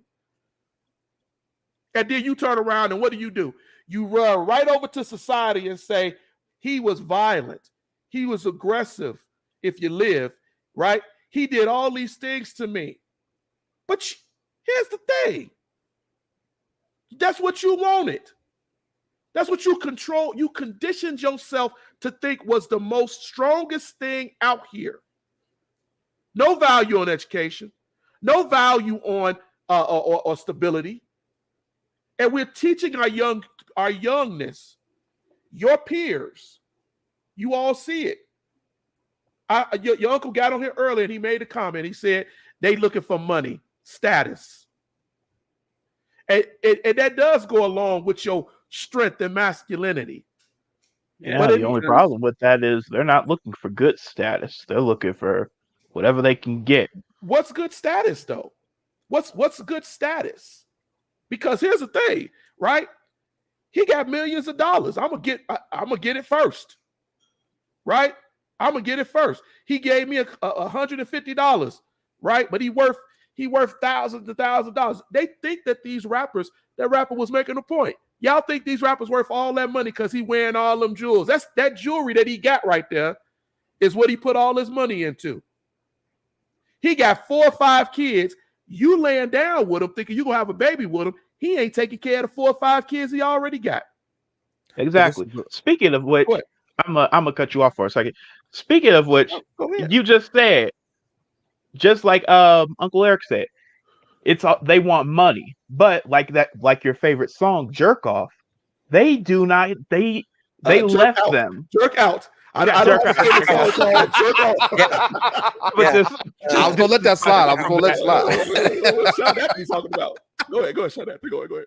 We digress. But yeah, in that they showed you those dudes walked right into the clubs, took every woman, no matter who they were with or who they were there, or they just went up in the club, grabbed them, and was like, "Oh, come on!" They had a nice car, nice clothes. They could sing, they could dance, and as soon as they got outside the club, they went and they treated these women pretty much like they were nothing, because what they did was, if they got into a hotel room, they told them that you have to leave. You can't stay here, but I'm not telling you to go home. They would leave them on the street, pick them up, leave them on the street, and go wherever they're about to go. They pretty much left them in whatever situation they were in. In other words, if you just left a good man for this person who you thought had money, they left you on the street with barely a dime to your name. And if you go back to these men, what do you think's going to happen? Do you think they're going to want the scraps, knowing that at the jump, at the second you can get a man with money, possibly, you're just going to be like, oh, well, he was good to me, but I don't need him anymore. That song is a representation of uh what bad status is. You believe, oh, I'm gonna get this money. They don't have to give you that money. Just like Teddy said, those rappers don't got to give you money. They can be like, oh, you're my lover, and then years later they die. You have nothing to your name, or they could not even have money at all. They could just be wearing jewelry that makes it look like they have money all along, but in reality, not even a single dime is on their name, because all their freaking all their, what, I forgot the name, all of their sponsors, that's the closest I'm probably going to get to it, all their sponsors pretty much say, oh, well, we want a cut, we want just a piece of what you're getting. It's not going to be a lot, but, and then what happens, you get sponsors and more and more, and then they take all that money, and then your lover thinks, well, I'm going to get some. After all, I was with him for X number of years. You never were signed on paper. You never get anything. So as a result, yeah, that's bad status. Meanwhile, there's another dude somewhere else who can actually add to you, who can give you all this. They may not have money, they may not have much, but they have intelligence, they have things that can work up that will increase you and your value. I mean, if you, excuse me, on the topic of songs, the song that you listen to, that's exactly what happened in "Forget You" by CeeLo Green, wasn't it? Yeah. Like, oh, if I was richer, I'd still be with you, but I can get us there if you stay. But people don't do that. They live for a moment. They don't, and instead of trying to work your way to that moment, they live for a moment. Mm. They even people that think, oh well, no, that's not true. I want to get married. No, you don't want to get married. You want the honeymoon. You want You want to have fun. You think there's all it's going to be all that's not cracked up to be. And married people can tell you. What I've heard married people say there's 5-year honeymoon, and after that 5 years, you start understanding who you really are with. And people, they so quick, oh, I'm in the dating, I'm in the game, and then you get, oh, I got laid. Oh shoot, now what? And then they want to up and leave. Okay, time to restart the game. Somebody else. Or even if you get married, then you realize, man, there's nothing we can really do. There's a couple of shows on Netflix right now talking about Married in a Day. No, not Married in a Day. Married at First Sight. Basically, you don't see the people, you get to know them, and then you marry them, and then you just think about it. Okay, this could work, but when you really see what it is from a psychologist standpoint, even you really understand the fact of what really goes into the give and take of forming a relationship. You desire something, and it can't just be in a fantasy. Because even after you leave, the people provide you with this glorious holiday. You still got to go home. And when you living in that condo and waking up to that person every day, and then they're getting more tension is growing because hey, you ain't really doing nothing with yourself, or we don't really have a plan, but I want kids, and interests conflict with each other, then then what? And sadly, I've from talking with a few of our peers, they don't think like that. They quite literally say, "Oh, they compliment themselves on I'm a one night stand," and I'm like, "Wait, what? Why? Why would you? Why are you so comfortable saying that?" because we Oh, romanticize the idea. in There is a everything. romanticism. There is a romanticism. It's a Go ahead, Judge. romanticism and a settle. Like me and Falana have this talk all the time because we deal with a lot of young ladies, especially. Um,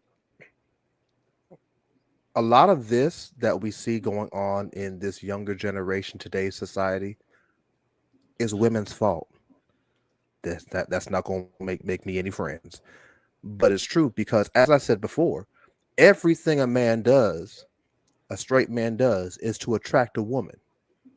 So, because the roughneck nigga is what you want, I'm gonna be the roughneck nigga, even if I ain't the roughneck nigga. If if Good suits point. and a tie and a CEO job is what you want, I'm gonna try to go do that. If it's the rapper, I'm gonna try to be that. What is it that you want so I can get you? Because So I I can need to get you. be with you. We're hunters. Hunters find the best bait to draw in their prey. Mm-hmm. They And adapt to once the we draw environment. in our prey, we want to take down our prey. Mm-hmm. That's the nature of how it is. So if I'm going fishing, and I know nothing not much about fishing, but I know different fish like different bait. If I'm going fishing, why would I try to get a salmon with a worm, and salmon don't eat worm? I don't think. But I know certain different fish don't eat different bait. So why would I try to attract the bait, attract the fish with bait that don't get? If a woman don't like certain things, why am I going to portray those things? Me and Philada, when we first dated, we had and this is not an exaggeration, is about almost 26 hours straight of a counseling session with this other couple, and they had been together. Philana, correct me on the time frame. I think it was like 6 years, 5 or 6 years, something like that. Mm. Had a kid, was in it, but stuff was going awry. And ultimately, what happened in this 26-hour conversation was the man of the relationship said, I give up. I can't do this no more. I was only doing this stuff because I wanted to get in bed with you. And I wound up getting stuck in a relationship. You told me everything I needed to hear about all the things your exes did wrong, so I just didn't do that. That's all we do. We do what's acceptable to you. And what we do is we store away all the things that we learned that are acceptable to women, and we just start applying them to all women. It's true. And the ones that don't work on, okay, fine, I'll find another one because there's somebody who's gonna want this. Somebody gonna do it. So Yeah, but the only until problem women with that, understand their worth, and say again, sorry, I don't mean to interrupt, no, you're fine. but the thing about that is, yeah, we compromise ourselves to go ahead and get, most men compromise themselves to get a woman, but that's the problem with it. If you if you've compromised yourself so much that now all you can do, and you did all for that woman, now women don't see that problem, that if a man compromises themselves too much and then you go and be like, I'm done with you, there is going to be a problem there. A very, very big problem, especially if you got with a man who you knew was bad news all along. If you did that and you decide, well, now I've taken what I wanted and now it's time to break the mold and leave, you're about to have a you're about to have possibly a criminal situation, because That's not something you can just do. If a man says, I've done all this just so I can get in bed with you, or even worse, if they say, I did all this, I learned everything from you so that so that I can see a wife in you, and you go and be like, well, I don't see that in you. And you played them along for all this time, got all their money, all their care, all their love, all their time. Now you're going to have a situation where they're going to be like, this is all I had to give. And they won't see, I can give this to another woman. They'll see, I gave this to you and I want it all back. And that's going to be and that's the biggest problem.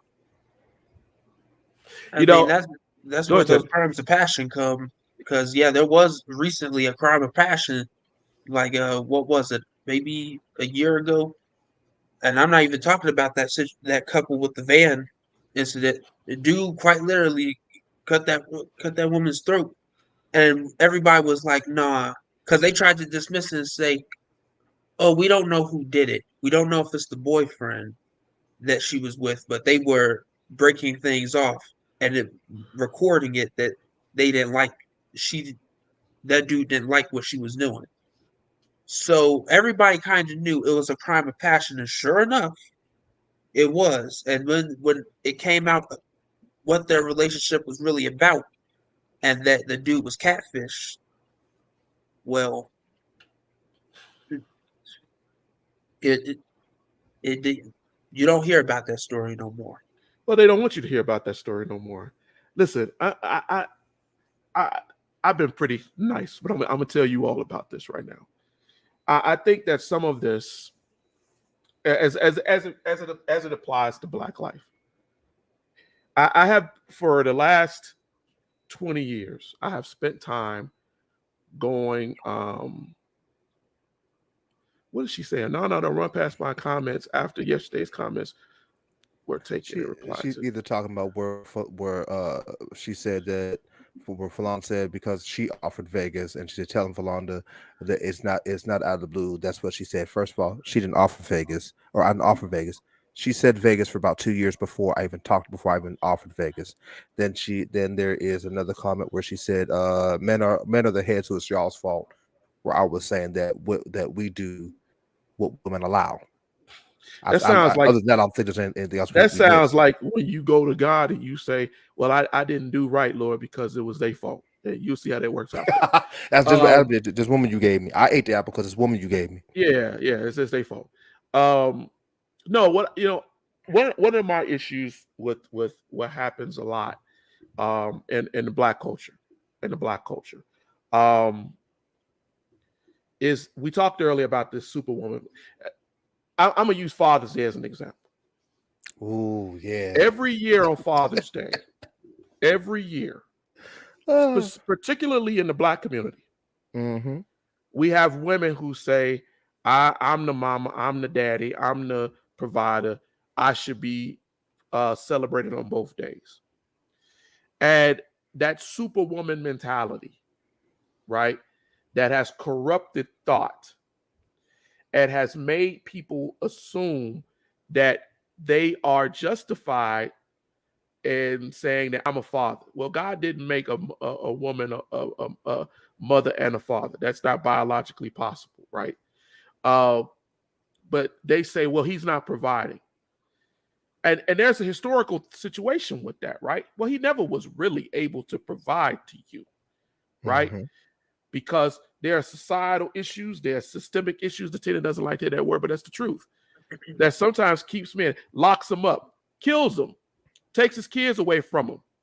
And then let's be honest too, there are societal norms that the same women who saying I'm the provider, you keeping that father away from his kids legally because you don't want him there. You want to be seen as a superwoman, even at the detriment of your children. I've seen that too.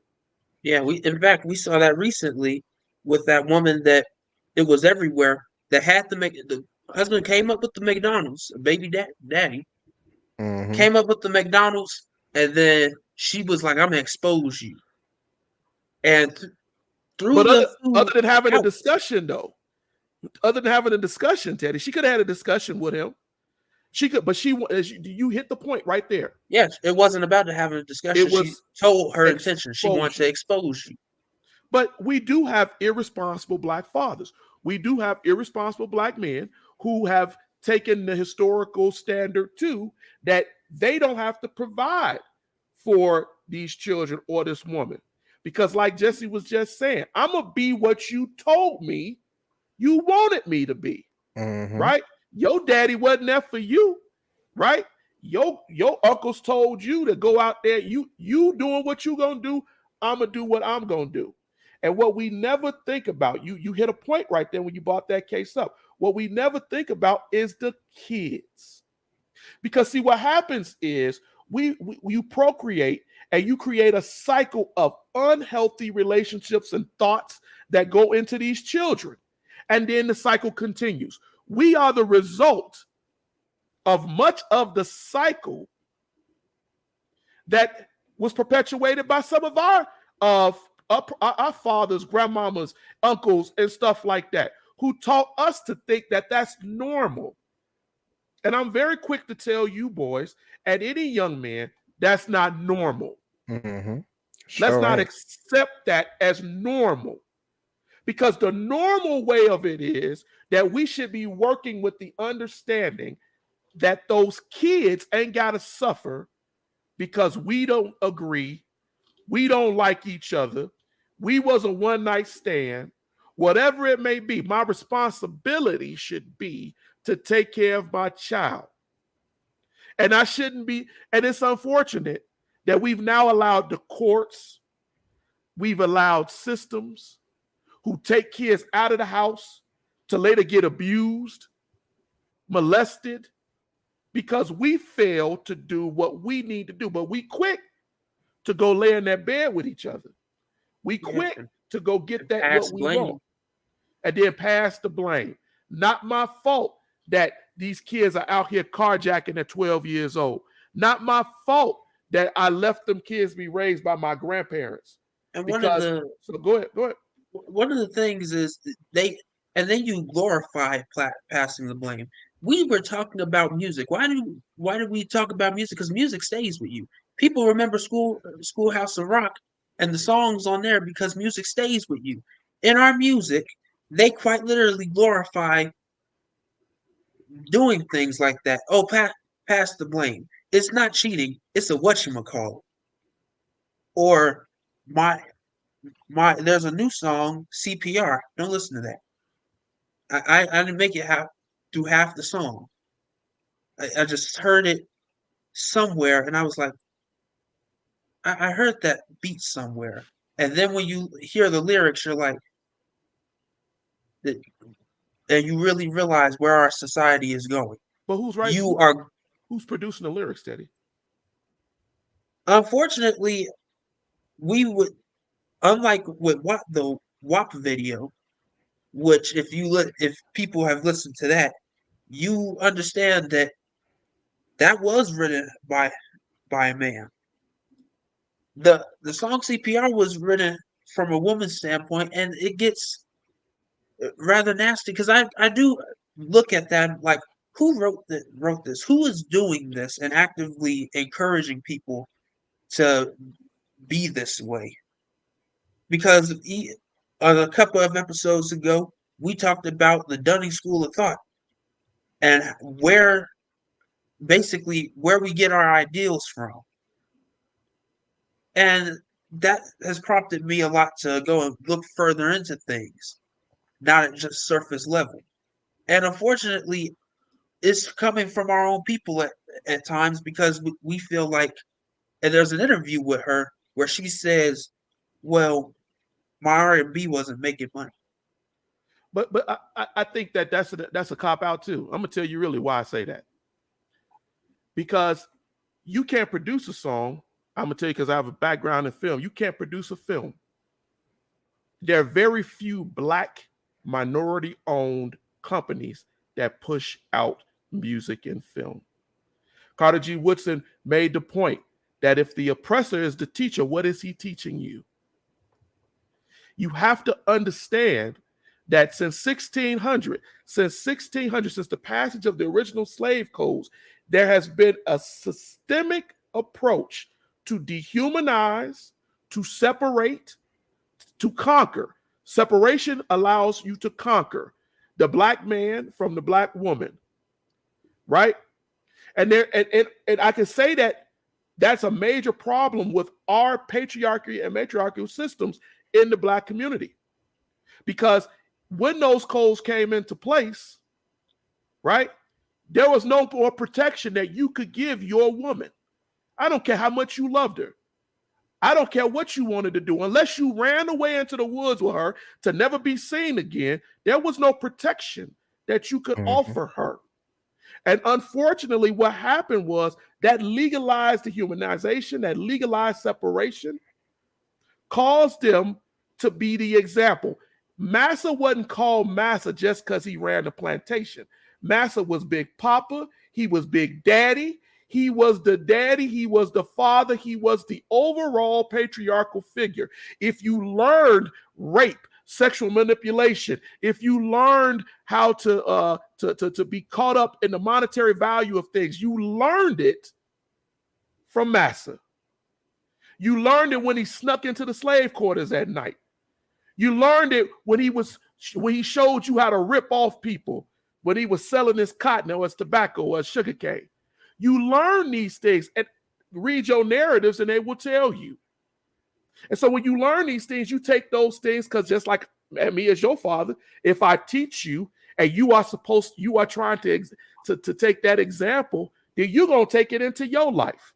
If the daddies and brothers and uncles is locked up in jail and we're not placing time like what we're doing tonight, right, to mentor, to talk about these things, then who's teaching them? The people who are teaching them are the music that you're talking about, are the films that are going out, that are being allowed to be put out, that are teaching them to go run up on a woman and throw her down and rape her. Rap songs talk about, I'm going to shoot you down, then I'm going to take your woman, right? Booty bouncing, thumping, dropping, all of this. And we are sexualizing everything and monetizing everything so that intellectual pursuits, spiritual pursuits are diminished. We don't even focus on it. And that's the worst part because, sorry. No, go ahead, Shanathan. And that's the worst part because the thing about music and the thing about music, books, and film is those things practically last forever. Because if you think about it, somebody out there is going to read the book, or like that story Dad tells. Somebody is going to say in a film school, possibly, watch this film. Their own bias, or they think, well, this is actually a pretty good film for beginners. There will always be that film or whatever. It's pretty much what moms say about the internet. They say don't post things on the internet because they'll be there forever and they can always come back up. As many celebrities are learning nowadays. They posted something several years ago and it comes back up. So if you're making this horrible song and then years later you come back and say, I don't like this song, as the artist, and you go, I don't like this song, nobody should listen to it. This what you're saying is a video, but they can be like, well, screw the video, we'll get rid of that and we'll play your song. You don't own the song. You don't even own the rights to your song or your film. I mean, so they just get to say, this is it. Yeah, you can go ahead. They did the same thing with Cardi B. She was quite literally crying because she's a mother now. And as we discussed here, children come with a responsibility. And you feel a need to provide that responsibility if you want to be right. And unfortunately for her, she locked herself into a no-win situation where these people, oh, I want to be an active speaker, I want to do this, but all the stuff that you did in the past, they loom over your head of, wait, why are we listening to you again? Don't lose your consciousness. And don't then lose your consciousness. Go ahead. You lock yourself into this position of you can't do anything. And then But Lord help you if God had more for you than just that. And then you said, well, I've stifled myself. Just let me ask you a question. I Yes, sir. don't think the Bible says that money is the root to some evil, right? No. It, It it, says the it makes it love very of clear. money Yeah, is the yeah, root of all evil. yeah. It makes But it pretty clear. Go ahead. here's the balance of it, because anytime I mention that scripture, I always have to mention its counterpoint, where the Bible also says that money answers all things. And so what we get messed up is we only say that money is the root of all evil, which is not the full quote of the scripture. I got you. The love of money, meaning what I'll do anything to Anything get for it. it. That old school song, for the love of money, people Yeah. will all those. That's what becomes the root of all evil. So I'm pursuing it with reckless abandon and at all costs. That's my love. And it will cause me to go down evil pathways, because I recognize that when I have this money, I don't have no questions. I got no problems that money can't solve. You sick, you can get the best care. You need a house, money can get you a house. You need a car, money can get you a car. You need a spouse, money can buy you a spouse. People say money can't buy happiness. That's folk who ain't had enough money yet. It may not buy sustained happiness, but it sure will rent it. And so you can get anything from money, but it's the love of it that brings you down the pathway of destruction. And what winds up happening is the balance of that is the business model of supply and demand.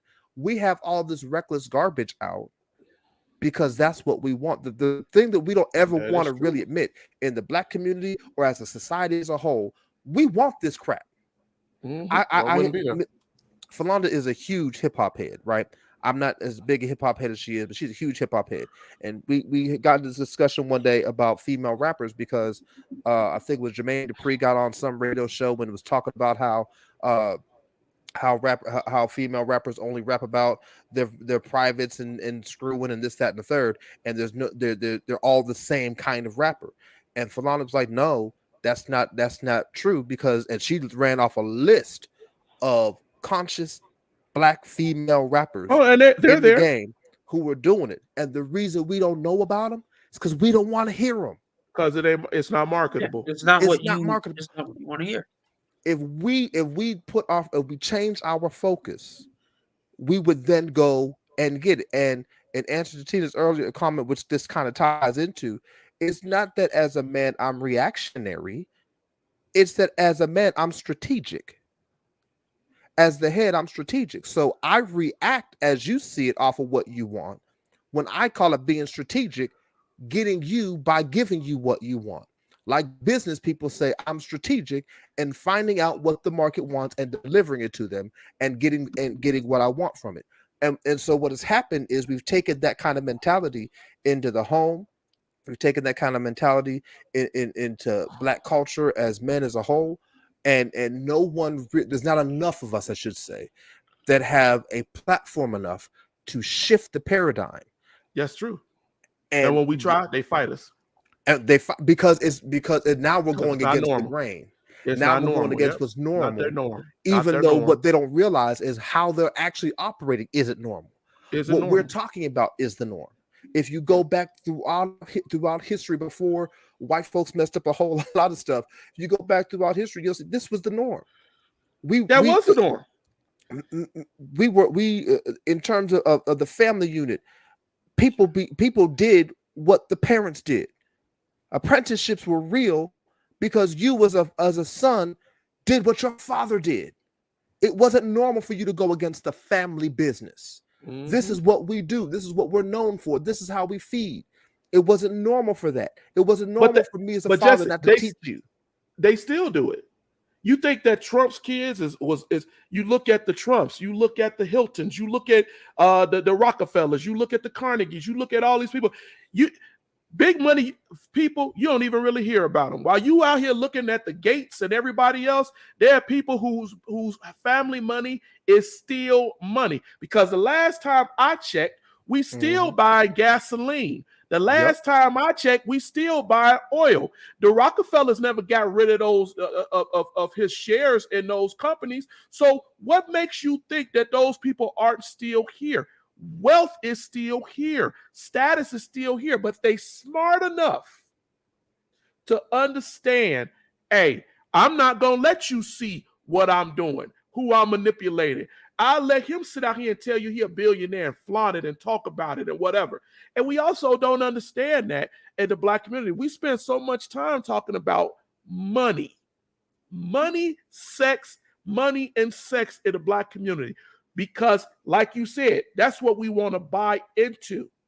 That's what we want to buy into. I saw my wife was on here saying that, well, we not listening to them. We didn't respond to them or whatever. And there it is. Just like it's trending for women to blame, it's trending for men to blame women when in some sort of way for all of the wrongs for them not leading as helpmates. Wrong. A good man will not blame a woman for where he falls short. Mm-hmm.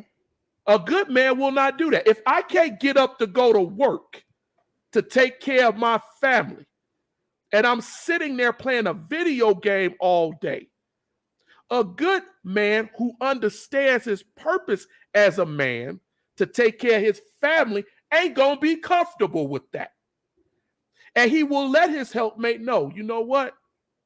I don't feel good about that, right? We do not get caught up, and I'm going to say this, and it's going to make a lot of people mad. Don't get caught up in your hurt that you saw growing up. And the things we saw, the horror that we had to go through, the PTSD effect that every Black person in this country has had to experience for the last 150 years.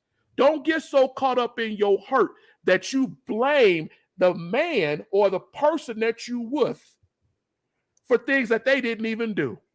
And that's the thing. So like, because I was literally going to go to in terms of how we were raised, the power of what was done to us, especially in the Black community through slavery, is so much more demonically strategic. We don't even realize it. When you strip the man from the home in the way it was done, what you have done is you have stripped away purpose.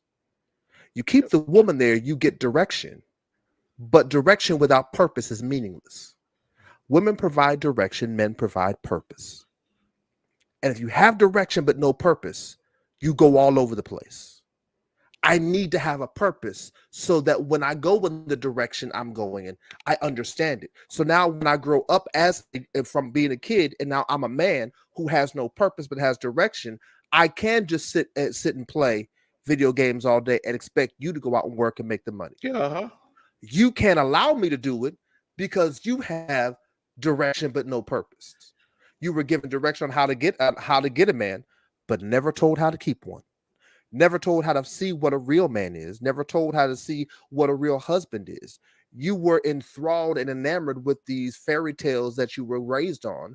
Meanwhile, we were enthralled and raised with the stories of getting booty. That's the difference in how it worked out, because we were dealt with in different ways, and no one matured high enough to get past that because no one was taught in the course of their maturation. I thank God for my father, who I was raised with. My father was a great man and a crap man all at the same time. He was a horrible man before us. My father was a hit man. My father had a whole family before my mom. His older kids, who are my half brothers and sisters, don't like him. That just before he died was when they started to come around. These grown folk. I adore my father because of what he instilled in me, what he taught me, how he trained me, how he gave me purpose, how my mother gave me direction. Everything I am as a man, I owe to the both of them because of the balance that they gave me in purpose and direction.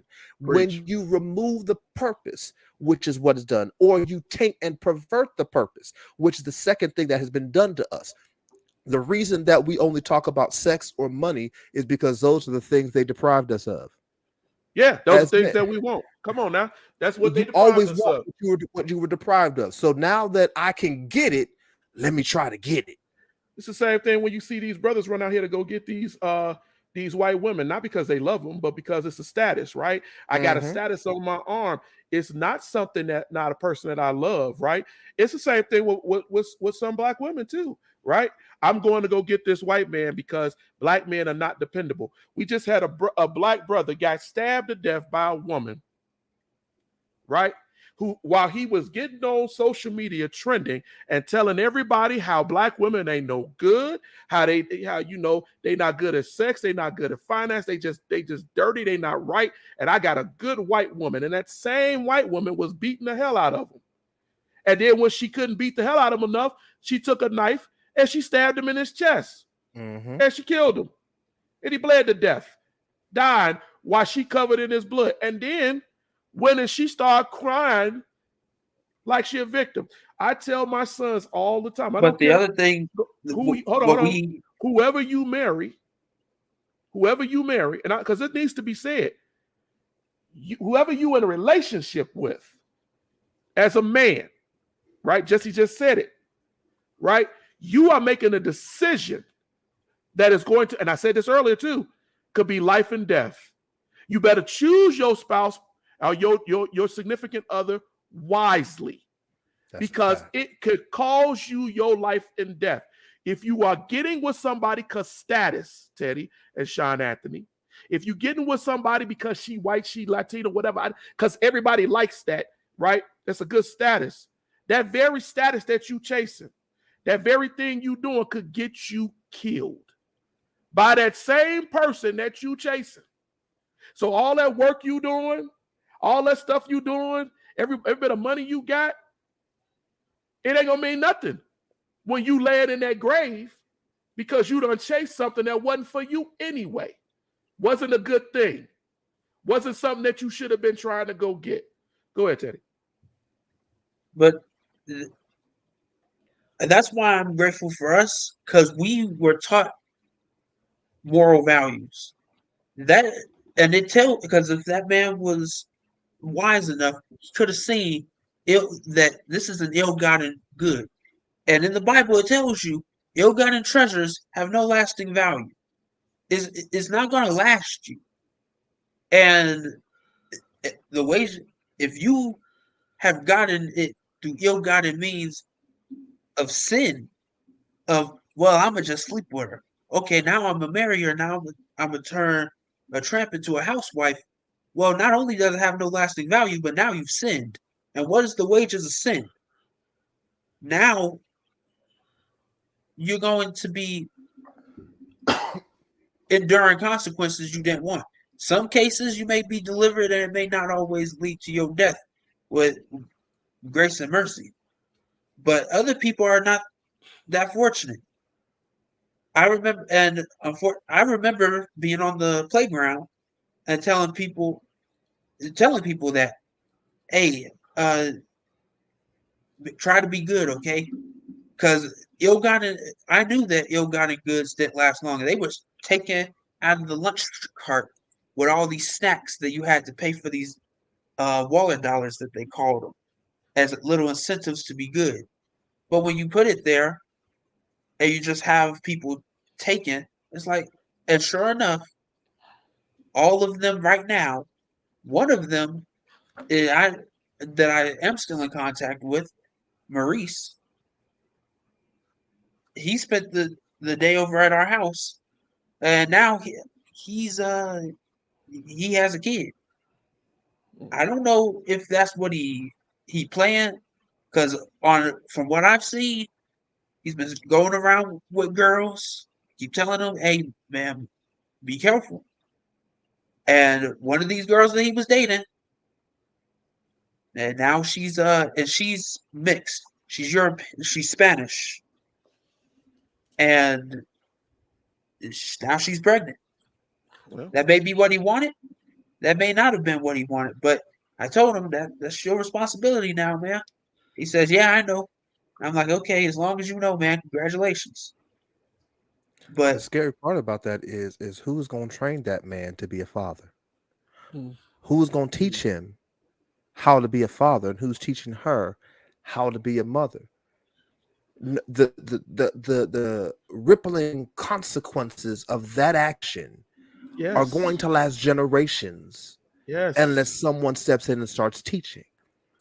It's one thing to, okay, so I'll use my family again. I use my family because that's who I know. That's what you know. Our daughter Ashley has a child, right? And one of the things that me and Philando, we made sure we had as a stance: we'll help you with our granddaughter. We ain't raising her for you. But what Philando has done is she intervenes and she teaches Ashley everything she learned about motherhood, one step at a time. So when Layla was a baby, hey, Ashley, you may want to check this. Hey, and Ashley didn't like it all the time, but hey, Ashley, you may want to try this. Hey, Ashley, look out for this because this means this. When Layla got to be 1, hey, Ashley, look for this. Look.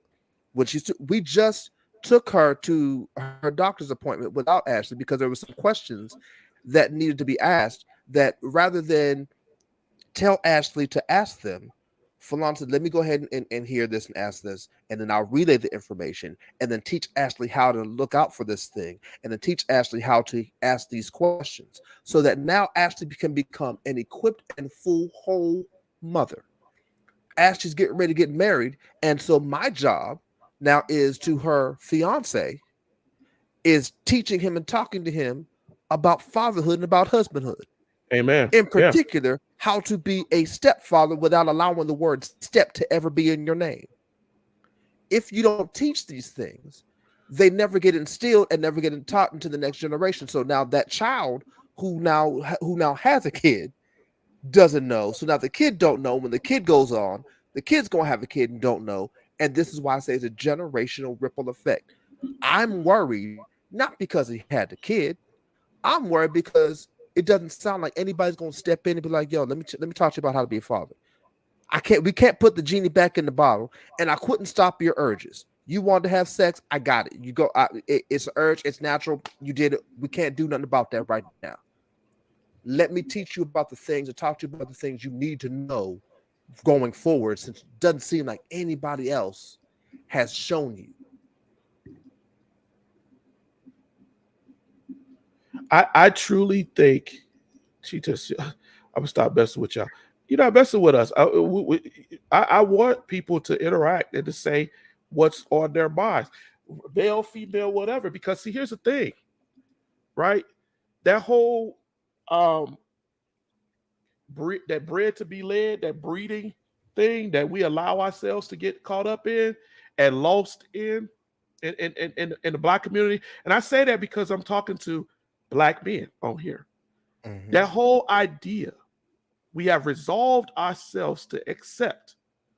Not all of us, but it's so many of us that, as Jesse said earlier, that if we try to act normal, we do the norm, it seems abnormal. And the addiction to it, because let's be real here. Sin is always addictive. People are addicted to it. Sex feels good. Money is good. I'm going to get what I want, right? Living it up. The idea of do it while I can, right? Mm-hmm. Because I ain't going to be able to do it for forever. And never understanding. Here's the thing. Never understanding that when you have these kids that God, Bobby D. Gregory said, that God allows to come through you. He allowed them to come through you. He's allowing you to safeguard them, to be able to give them proper advice and leadership, and to tell them, hey, look, don't make this mistake. Avoid this pitfall. Avoid that trap. I wasn't able to because nobody taught me, but let me teach you. Jesse was just talking about a minute ago, right? Of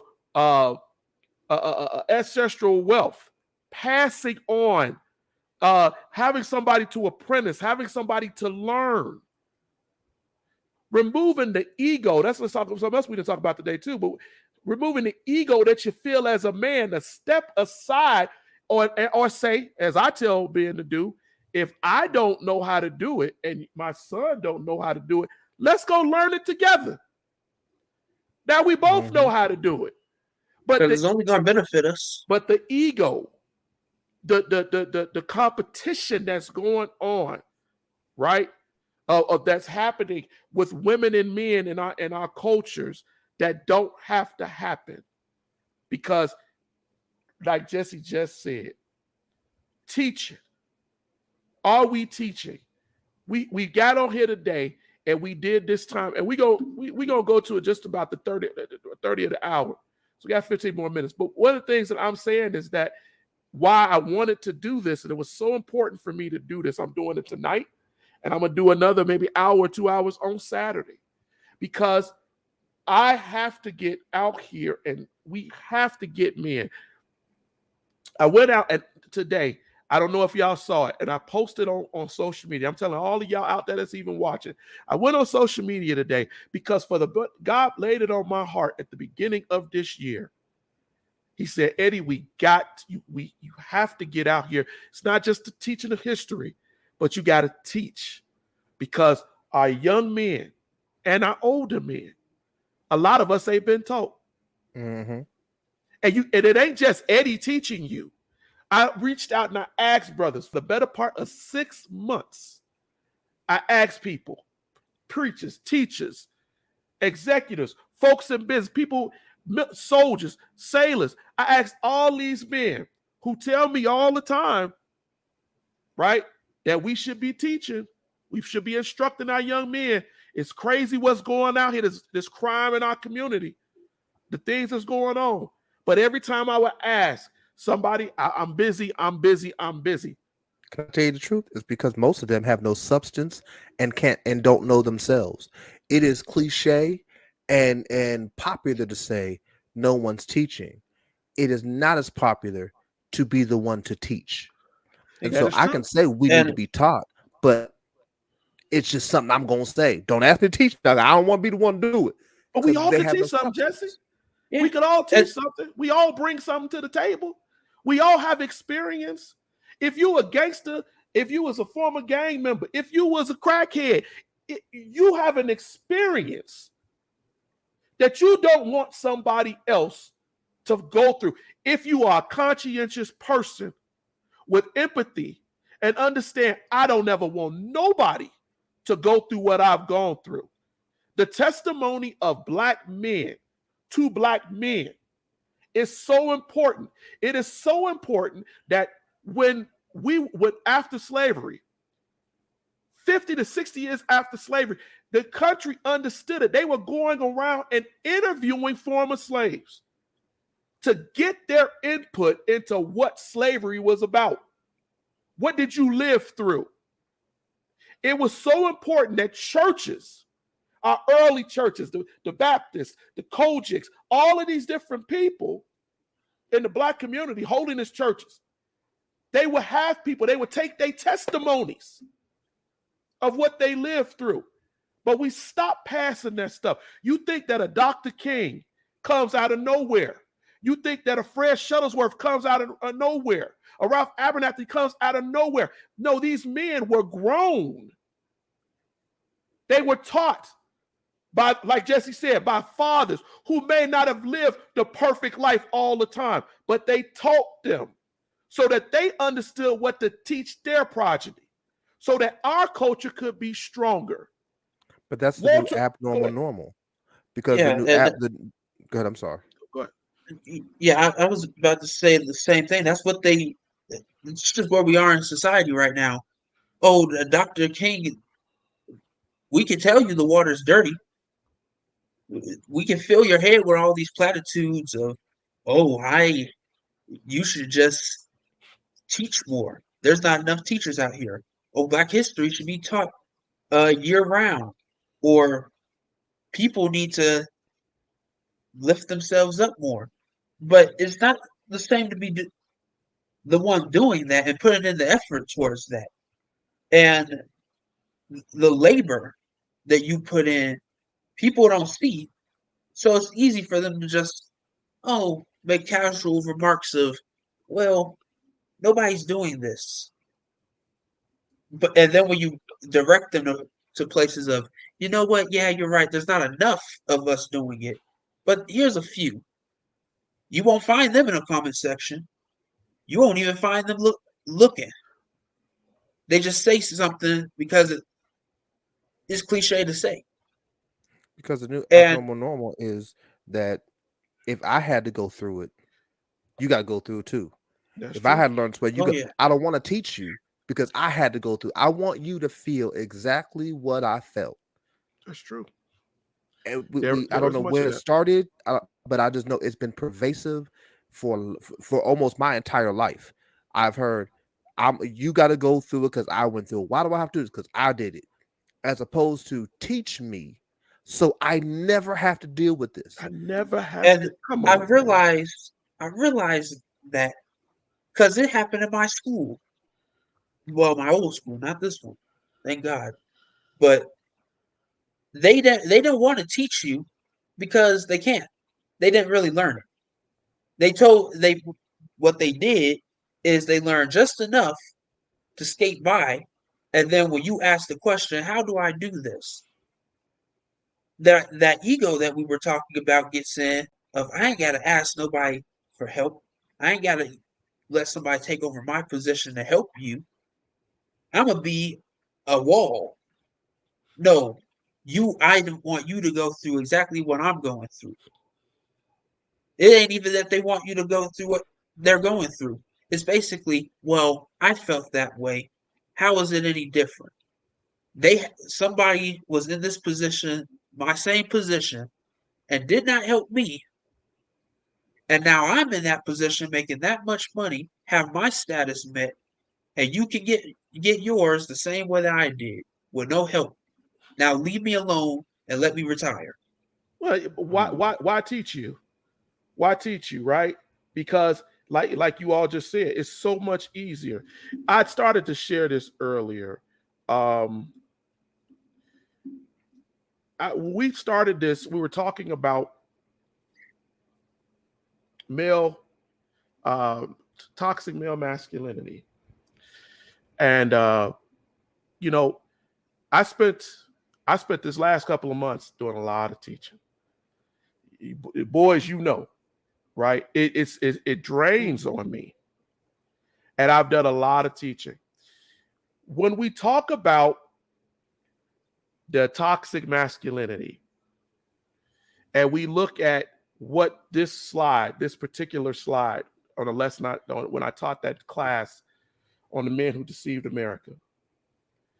And when you look at that and you see uh, all of this stuff, right, that they did, they called us beasts, cannibals, evil, untrainable, wild, vicious, lazy, all of these things that right now society is saying is a part of toxic masculinity. Then you start to understand that that's just another nuanced way to continue the war that they have waged against black men. They can call it whatever and say that they're picking on all types of white men. But let me tell you something. When they locked up Bill Cosby, it took them a long time to lock up these other white guys who they knew had been doing it for decades. I said the same and thing. did it more, right? When they locked up R. Kelly for sleeping with these young girls, but they didn't lock up the Elvis Presleys or the what's his name? All these Jerry Lewis different, is still running around with yeah, with his wife, who was his daughter. or Woody Allen, who Woody actually Allen. That's what I'm sorry. Woody Allen, the Jerry Lewis. Yeah. groomed his young daughter. It's not saying that two wrongs make a right, but it's showing you that the design is to wage a war against you still, and to do it legally, to try to make legal laws that hide the racism behind a moniker of it's just males. But all males aren't being treated the same. I Yeah. told you, I told y'all there was a video of a cop. I reposted it from last year.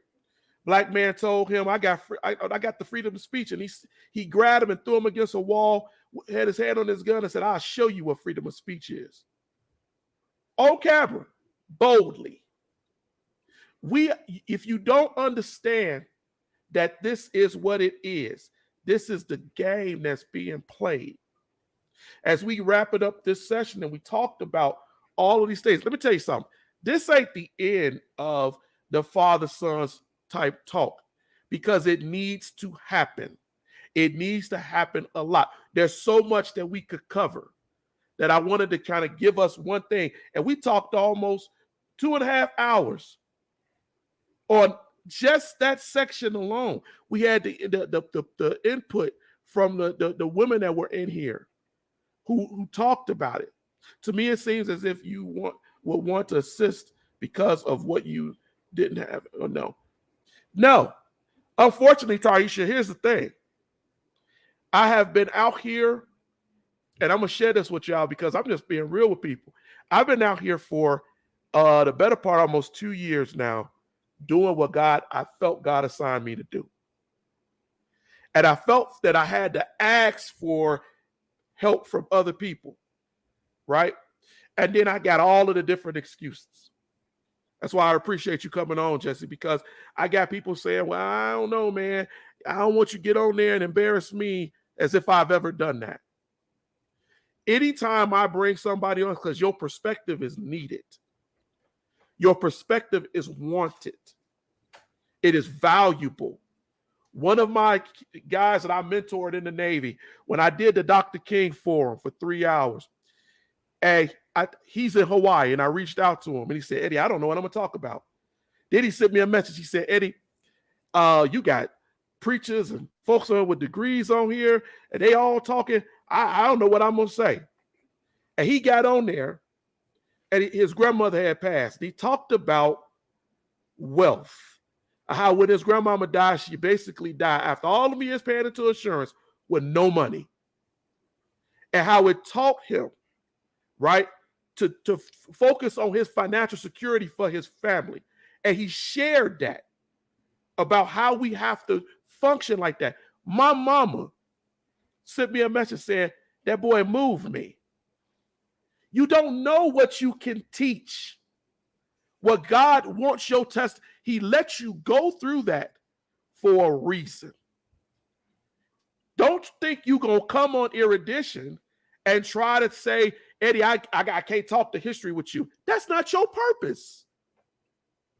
If you're a man of God, you won't hear about what you know. Talk about what you know and what you have experienced. Talk about it and leave it for young men like my sons. I put my kids on these shows because it's so important right now for other young people to see that it don't matter how old you are. I gave Maddie an hour at a 10-year-old for an hour on this program to talk to me about social media, what he lives with, what he sees as a 10-year-old, because I'm not a 10-year-old. It is so important. All right, we've been on, but I'm going to let you guys all have a final word. But I thought it was important that we understand there's a reason why I'm doing this and why I'm going to keep doing it. Because we got to get fathers and sons. I'm not saying daughters are important, but Black women, as my wife said earlier, you being clever. You're surviving. You don't understand you're surviving. Because if that Black man cannot reach the status that he needs to reach on education, socially, morally, spiritually, you will be lacking. Mm-hmm. And we got to understand that. And we got to grow that as men to men, just as our ancestors did, and understand that African kinship for what it is.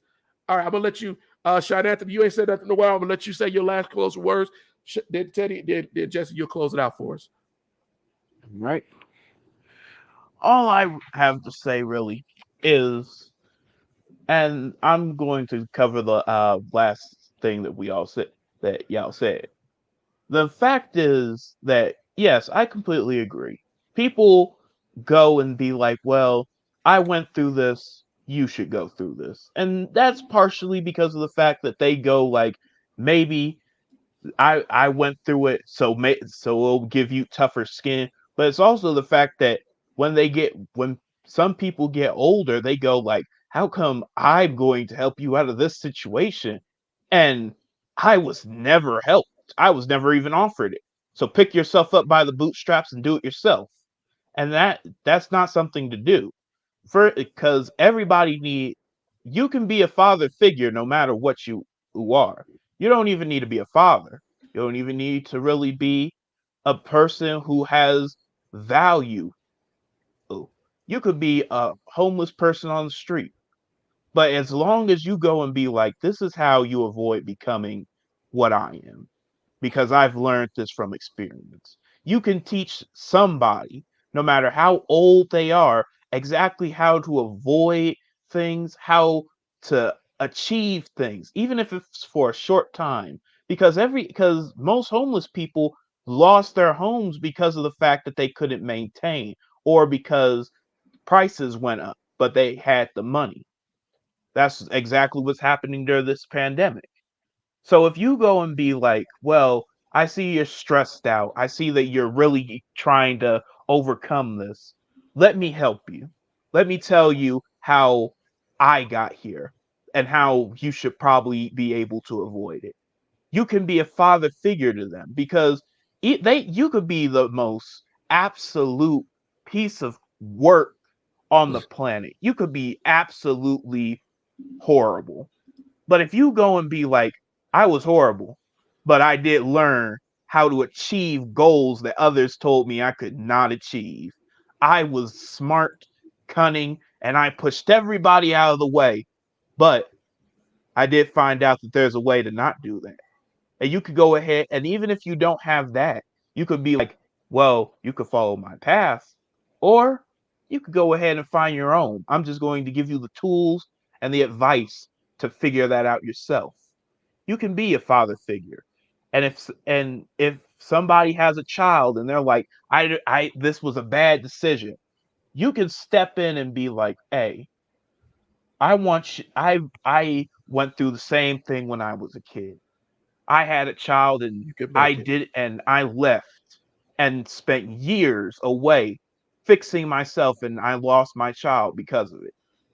But I'm going to help you out so that you don't endure the same thing. You can always help. A father figure is not a person. It is not a place, and it is not a thing. It is what you become. If you can ins- inspire, if you can decide that you want to help somebody out, you don't have to be a super mom. You don't have to be a super dad. You don't have to be somebody who's always looking for some attention as well as some gratitude. You could be completely gone for most of their life. But if you come back with some good advice, if you come and help at the time they really needed it, they will always remember, and they will always be thankful for it. Good points. Great points, Sean Anthony. Teddy, go. That was one heck of a closing statement, Papa. Uh, Y'all act like a it bunch of preachers over here. That's what it is. Now go ahead. Hey, Go I ahead. just sit back and listen. it we on the network we want to encourage exactly what you just mentioned, Papa. We There's a lot of people that are out here, just as Jesse said earlier, that have have direction but are lost at sea. Their direction is the sea. I'm gonna go everywhere because I have a sail, but you never really gain anything. We want to encourage you to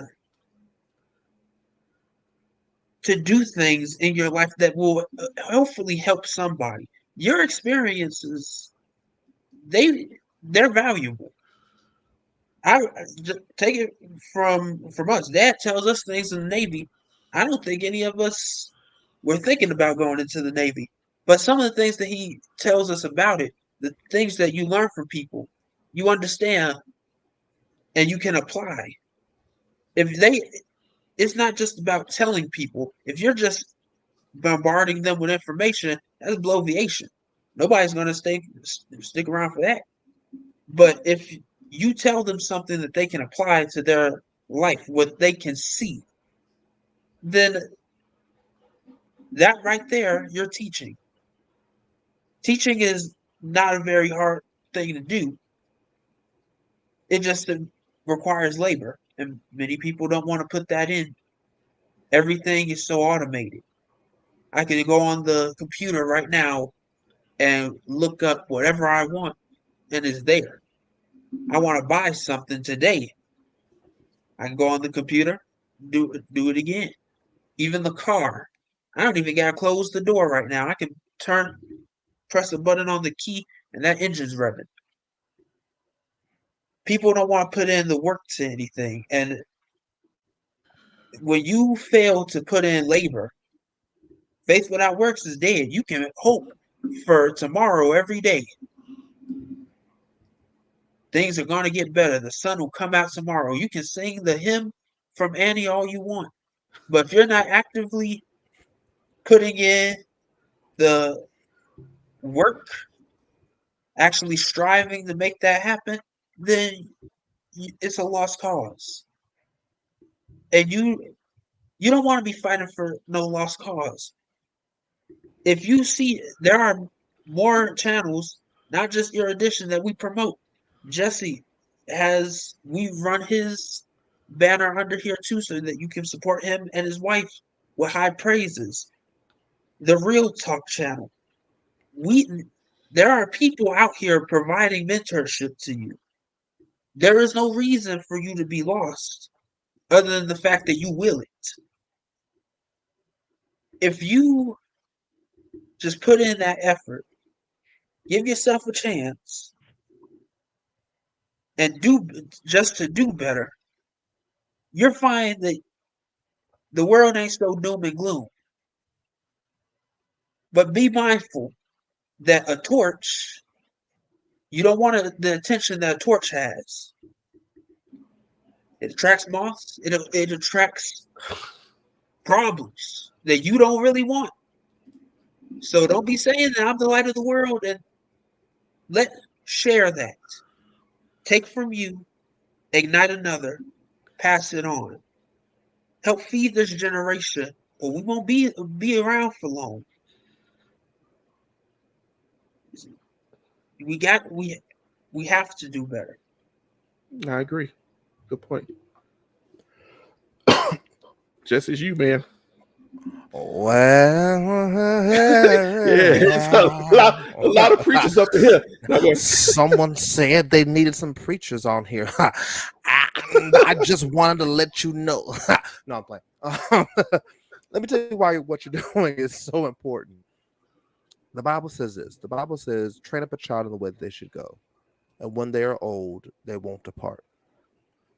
The problem that we have is that we misinterpret that to think that only the good things that you train your child to do won't leave them. The Bible didn't say if you train them up in the right way. The Bible just said train them. Mm-hmm. So however you train them, to train is to teach, correct, and to discipline. If I do those three things in a child's life and instill those things in them, in some form or fashion throughout the course of their life, these virtues will expound from them. They will come out of them on a regular basis, like breathing. The reason what you're doing is so important is because we have a society where not a lot of people are teaching, and it's necessary. And you're even brave enough to teach and to talk to Black men, which are a very underserved market for intellect, for right teaching, for getting better. We're a way vastly overserved market for the garbage.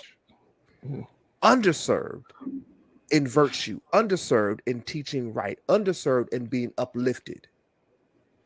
We uplift Black women, and we should. Absolutely should. But they're served in that fashion. The issue with a lot of Black women is they're not heard enough. but they have the intelligence, they have the training, they have the understanding. Their voice has just been dampened. We have a loud voice with nothing to say because no one has taught and trained us. And so these kinds of platforms where this type of information is openly discussed, disseminated, and understood is necessary so that people can hear it, can take it, can value it, can go back and study it and grow from it. So what I do with High Praise Ministries, I'm a teacher, dog. I hang my hat on teaching. I have the congregation, I have them ask questions during our services, whether online or in the middle of the service, those who are in service. Ask the question in the middle of the message, and I promise you it's gonna get an answer. We gonna hash this out. Because the Bible also says, my people perish for lack of knowledge. We're dying because of what we don't know. We're dying financially, we're dying emotionally, we're dying in the family unit, we're dying physically, we're dying spiritually. We're dying because we don't know. And we don't know how to get the information. But now that the information is out there, it becomes incumbent upon us to, one, go get it, but those of us who are on these types of platforms to now share it. I've shared this particular podcast 6 or 7 times, just this one here. I do my best to share it every time you're up, but this particular one 6 or 7 times, because I want people to understand it here and to see there's information out there. There's stuff that you can learn. There's stuff that can help us grow, that can help us be better, that can help us do better. This is so vastly needed to dispel the mess that has been ingrained in us. In order to change, I promise you I'll shut up on this. In order to change, there has to come a change of perspective. The Bible says, as a man thinks in his heart, so is he. The only way you change what gets in your heart is you first have to change what you see. When you change what you see, you then change what you think. Excuse me, change what you think, then you change what you see. Because if you think it differently, you then see it differently. As I see it differently, I can meditate on it differently. And now it's in my heart. And now what comes out of my mouth, because out of the abundance of the heart, the mouth speaks. Now what comes out of my mouth is the changed information that has set in my heart. So now I'm speaking differently in the atmosphere. Death and life is in the power of the tongue. So things around me are different. People around me are different. People are growing. And also I become different because who I am and who I think I am in my heart is who I become. So when I learn better and my perspective becomes better and I think better, I become better. It's an automatic. If those things happen, these things are the outcome. We're now seeing a platform where these things can happen, where I can change your perspective. You can change people's perspective. You can change how they think. And now they begin to meditate on it. So now they become different. And as they become different, they begin to spread the word about the things that they have heard and seen. And now their environment becomes different. And the people around them become different because they go through the exact same process. Yep. This is how we have to change things. I greatly I agree, my brother. I greatly appreciate all of you all for being on here, because I will tell you, it's a rough thing. Just you spoke much truth there, Sean Anthony and Teddy. Even you all encourage me, because here's the thing. I had to learn something. I had to learn something that I should have known. I read my Bible. I grew up in church. That when God tasks you to do something, He don't always he can task you. He gonna tell you that it's easy. Mm-hmm. And many times, the people that He tasks, you don't want to do it, because you look at it and realize, you start to look at the environment. And you start to say to yourself, I may have the intellectual knowledge to do this, God, but I can't take the constant other things that go with this, right? I can't find the motivation, the consistency, the fear, right? People don't know the full testimony of what you have to go through to teach. And this is why I tell people, Pastor Razor, a really good supporter of the program, said that God had showed him that it was a time for teaching.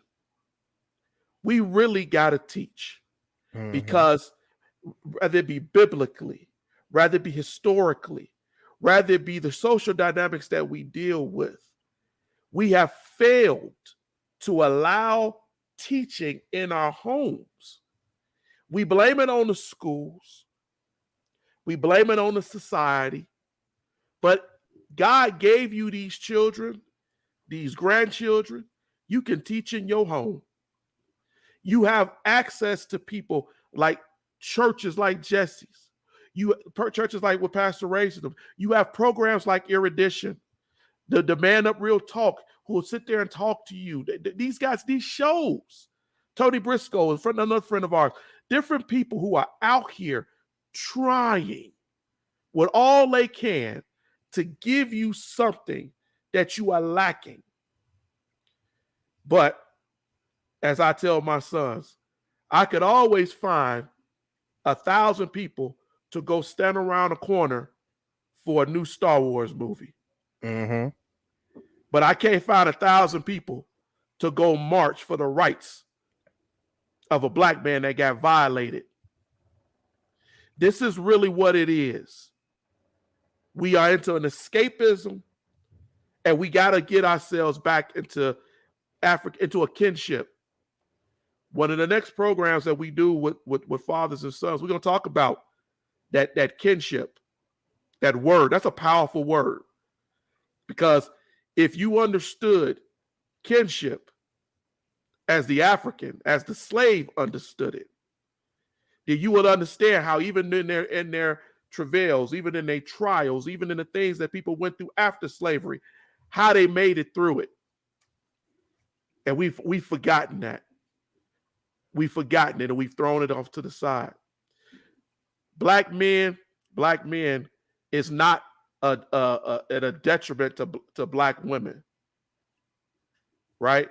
It's not a detriment to black women. It's not a challenge.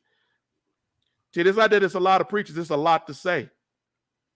Black men are under attack more than anybody in this country.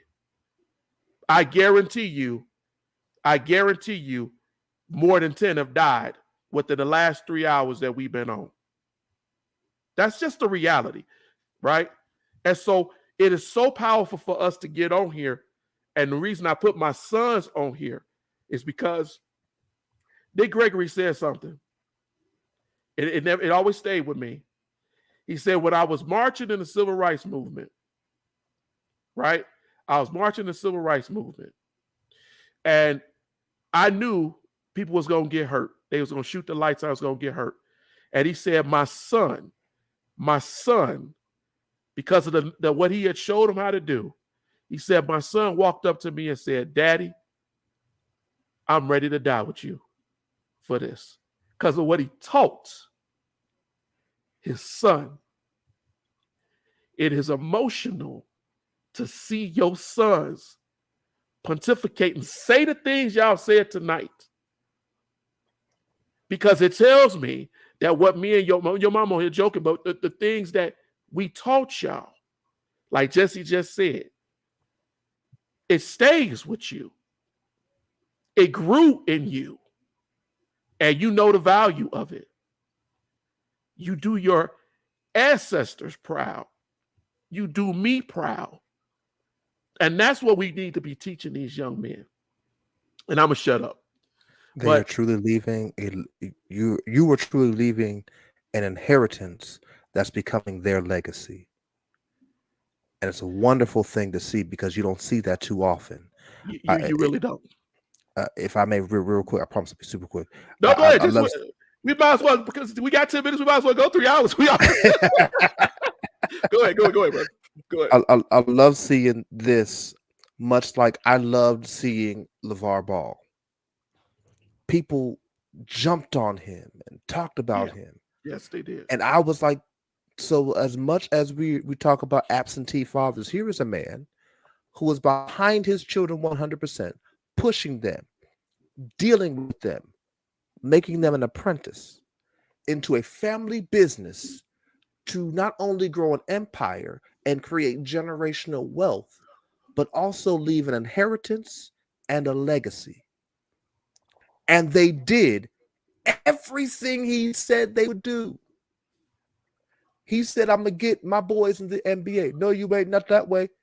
2 of them are in. The third one's on his way in. Shoe deals, contracts, business. They're working with, you don't often see that enough, where there are male legacies like this. Not in the Black community. And you got the Trumps, you got these other ones, and but rarely in the Black community you see this. And so this is absolutely needed, if for nothing else than the visual of it, of a father and sons standing up together, unified, doing something. That's absolutely needed. Yes, it is absolutely needed. Yeah. Yeah, man. It's, I appreciate you, man, because it's emotional. My wife on here joking, but she sees, right? I tell people all the time, when you get on and you talk about history, when you get on and you talk about facts, people want to challenge you every which way, shape, and form. My sons see that. They see it. And they learn from it, right? They have to learn. I let them host a show. And I'm in the background getting all choked up and emotional because I'm seeing what needs to be out here.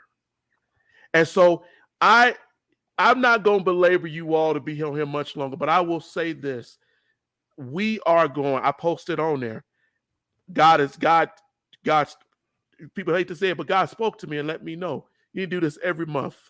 We need to be getting Black sons and Black fathers. You ain't got to be the father of that son, and that son ain't got to be, got to be your son. But the reality of it is we got to get on here and talk. We got to be out here and talking, and we got to get each other mentorship that we need to grow. If only, and I don't care what your background is, you have a worth. That's right. You bring something to this conversation. As I was a gangbanger, man, I was on drugs for half my life. I don't care. What you don't understand is God lets you survive. The people who survived Tulsa, some of them are 103, 105 years old, so that they were here to tell that story when it needed to be told. It is so important that you give your testimony, you give your guidance. It's so important. I posted that quote, and I'm going to close with that, with Carter G. Woodson, in which he said, the mere imparting of information is not education. Above all things, the effort must result in making a man think and do for himself. If I can inspire that, if we can inspire that, we will do better for the next generation, for my kids' kids. If we are so blessed to still be here, as Teddy, I think, said, because where we going right now, they killing our kids in schools. They murdering folks in grocery stores. People of all colors, cultures, backgrounds, ethnicities, losing their minds through the hate, misinformation, delusion, because we didn't teach history correctly, because we didn't teach school correctly. We taught 12 years of white supremacy and hatred and control and imperialism. And then they feel privileged enough to say that anybody that's brown, Black, or whatever is below me. They are police officers. They are firemen that allow your house to burn down when it could have just been a one room. They are in the hospitals. When you see that the overall loss of life for minority communities is higher, and same case situations, and yet we will not teach, we will not educate, so we can at least have something to think about to be able to distinguish. All right. I'm going to get off my soapbox. Jesse, Sean Anthony, Teddy, I really do appreciate you all. Jesse, thank you so much for sharing as much as you did. I was on here too. If y'all see me on here typing, hey man, I can't say enough. I really appreciate you taking this time tonight to come on here and spend time with us in this vital conversation. It's been enjoyable, and I quite honestly, it don't even seem like it's been 3 hours to me. It don't. You're right. You all had something so important to say. But as my wife keeps on here talking, it's my cousin. Hey, what up, cuz? Thank you all. Thank you all. Thank you for answering that call, to come on. I told the boys at the last minute, I told them today, I was like, you coming on with me today? Me and Jesse, we need some sons on here. And they did that. All right, y'all.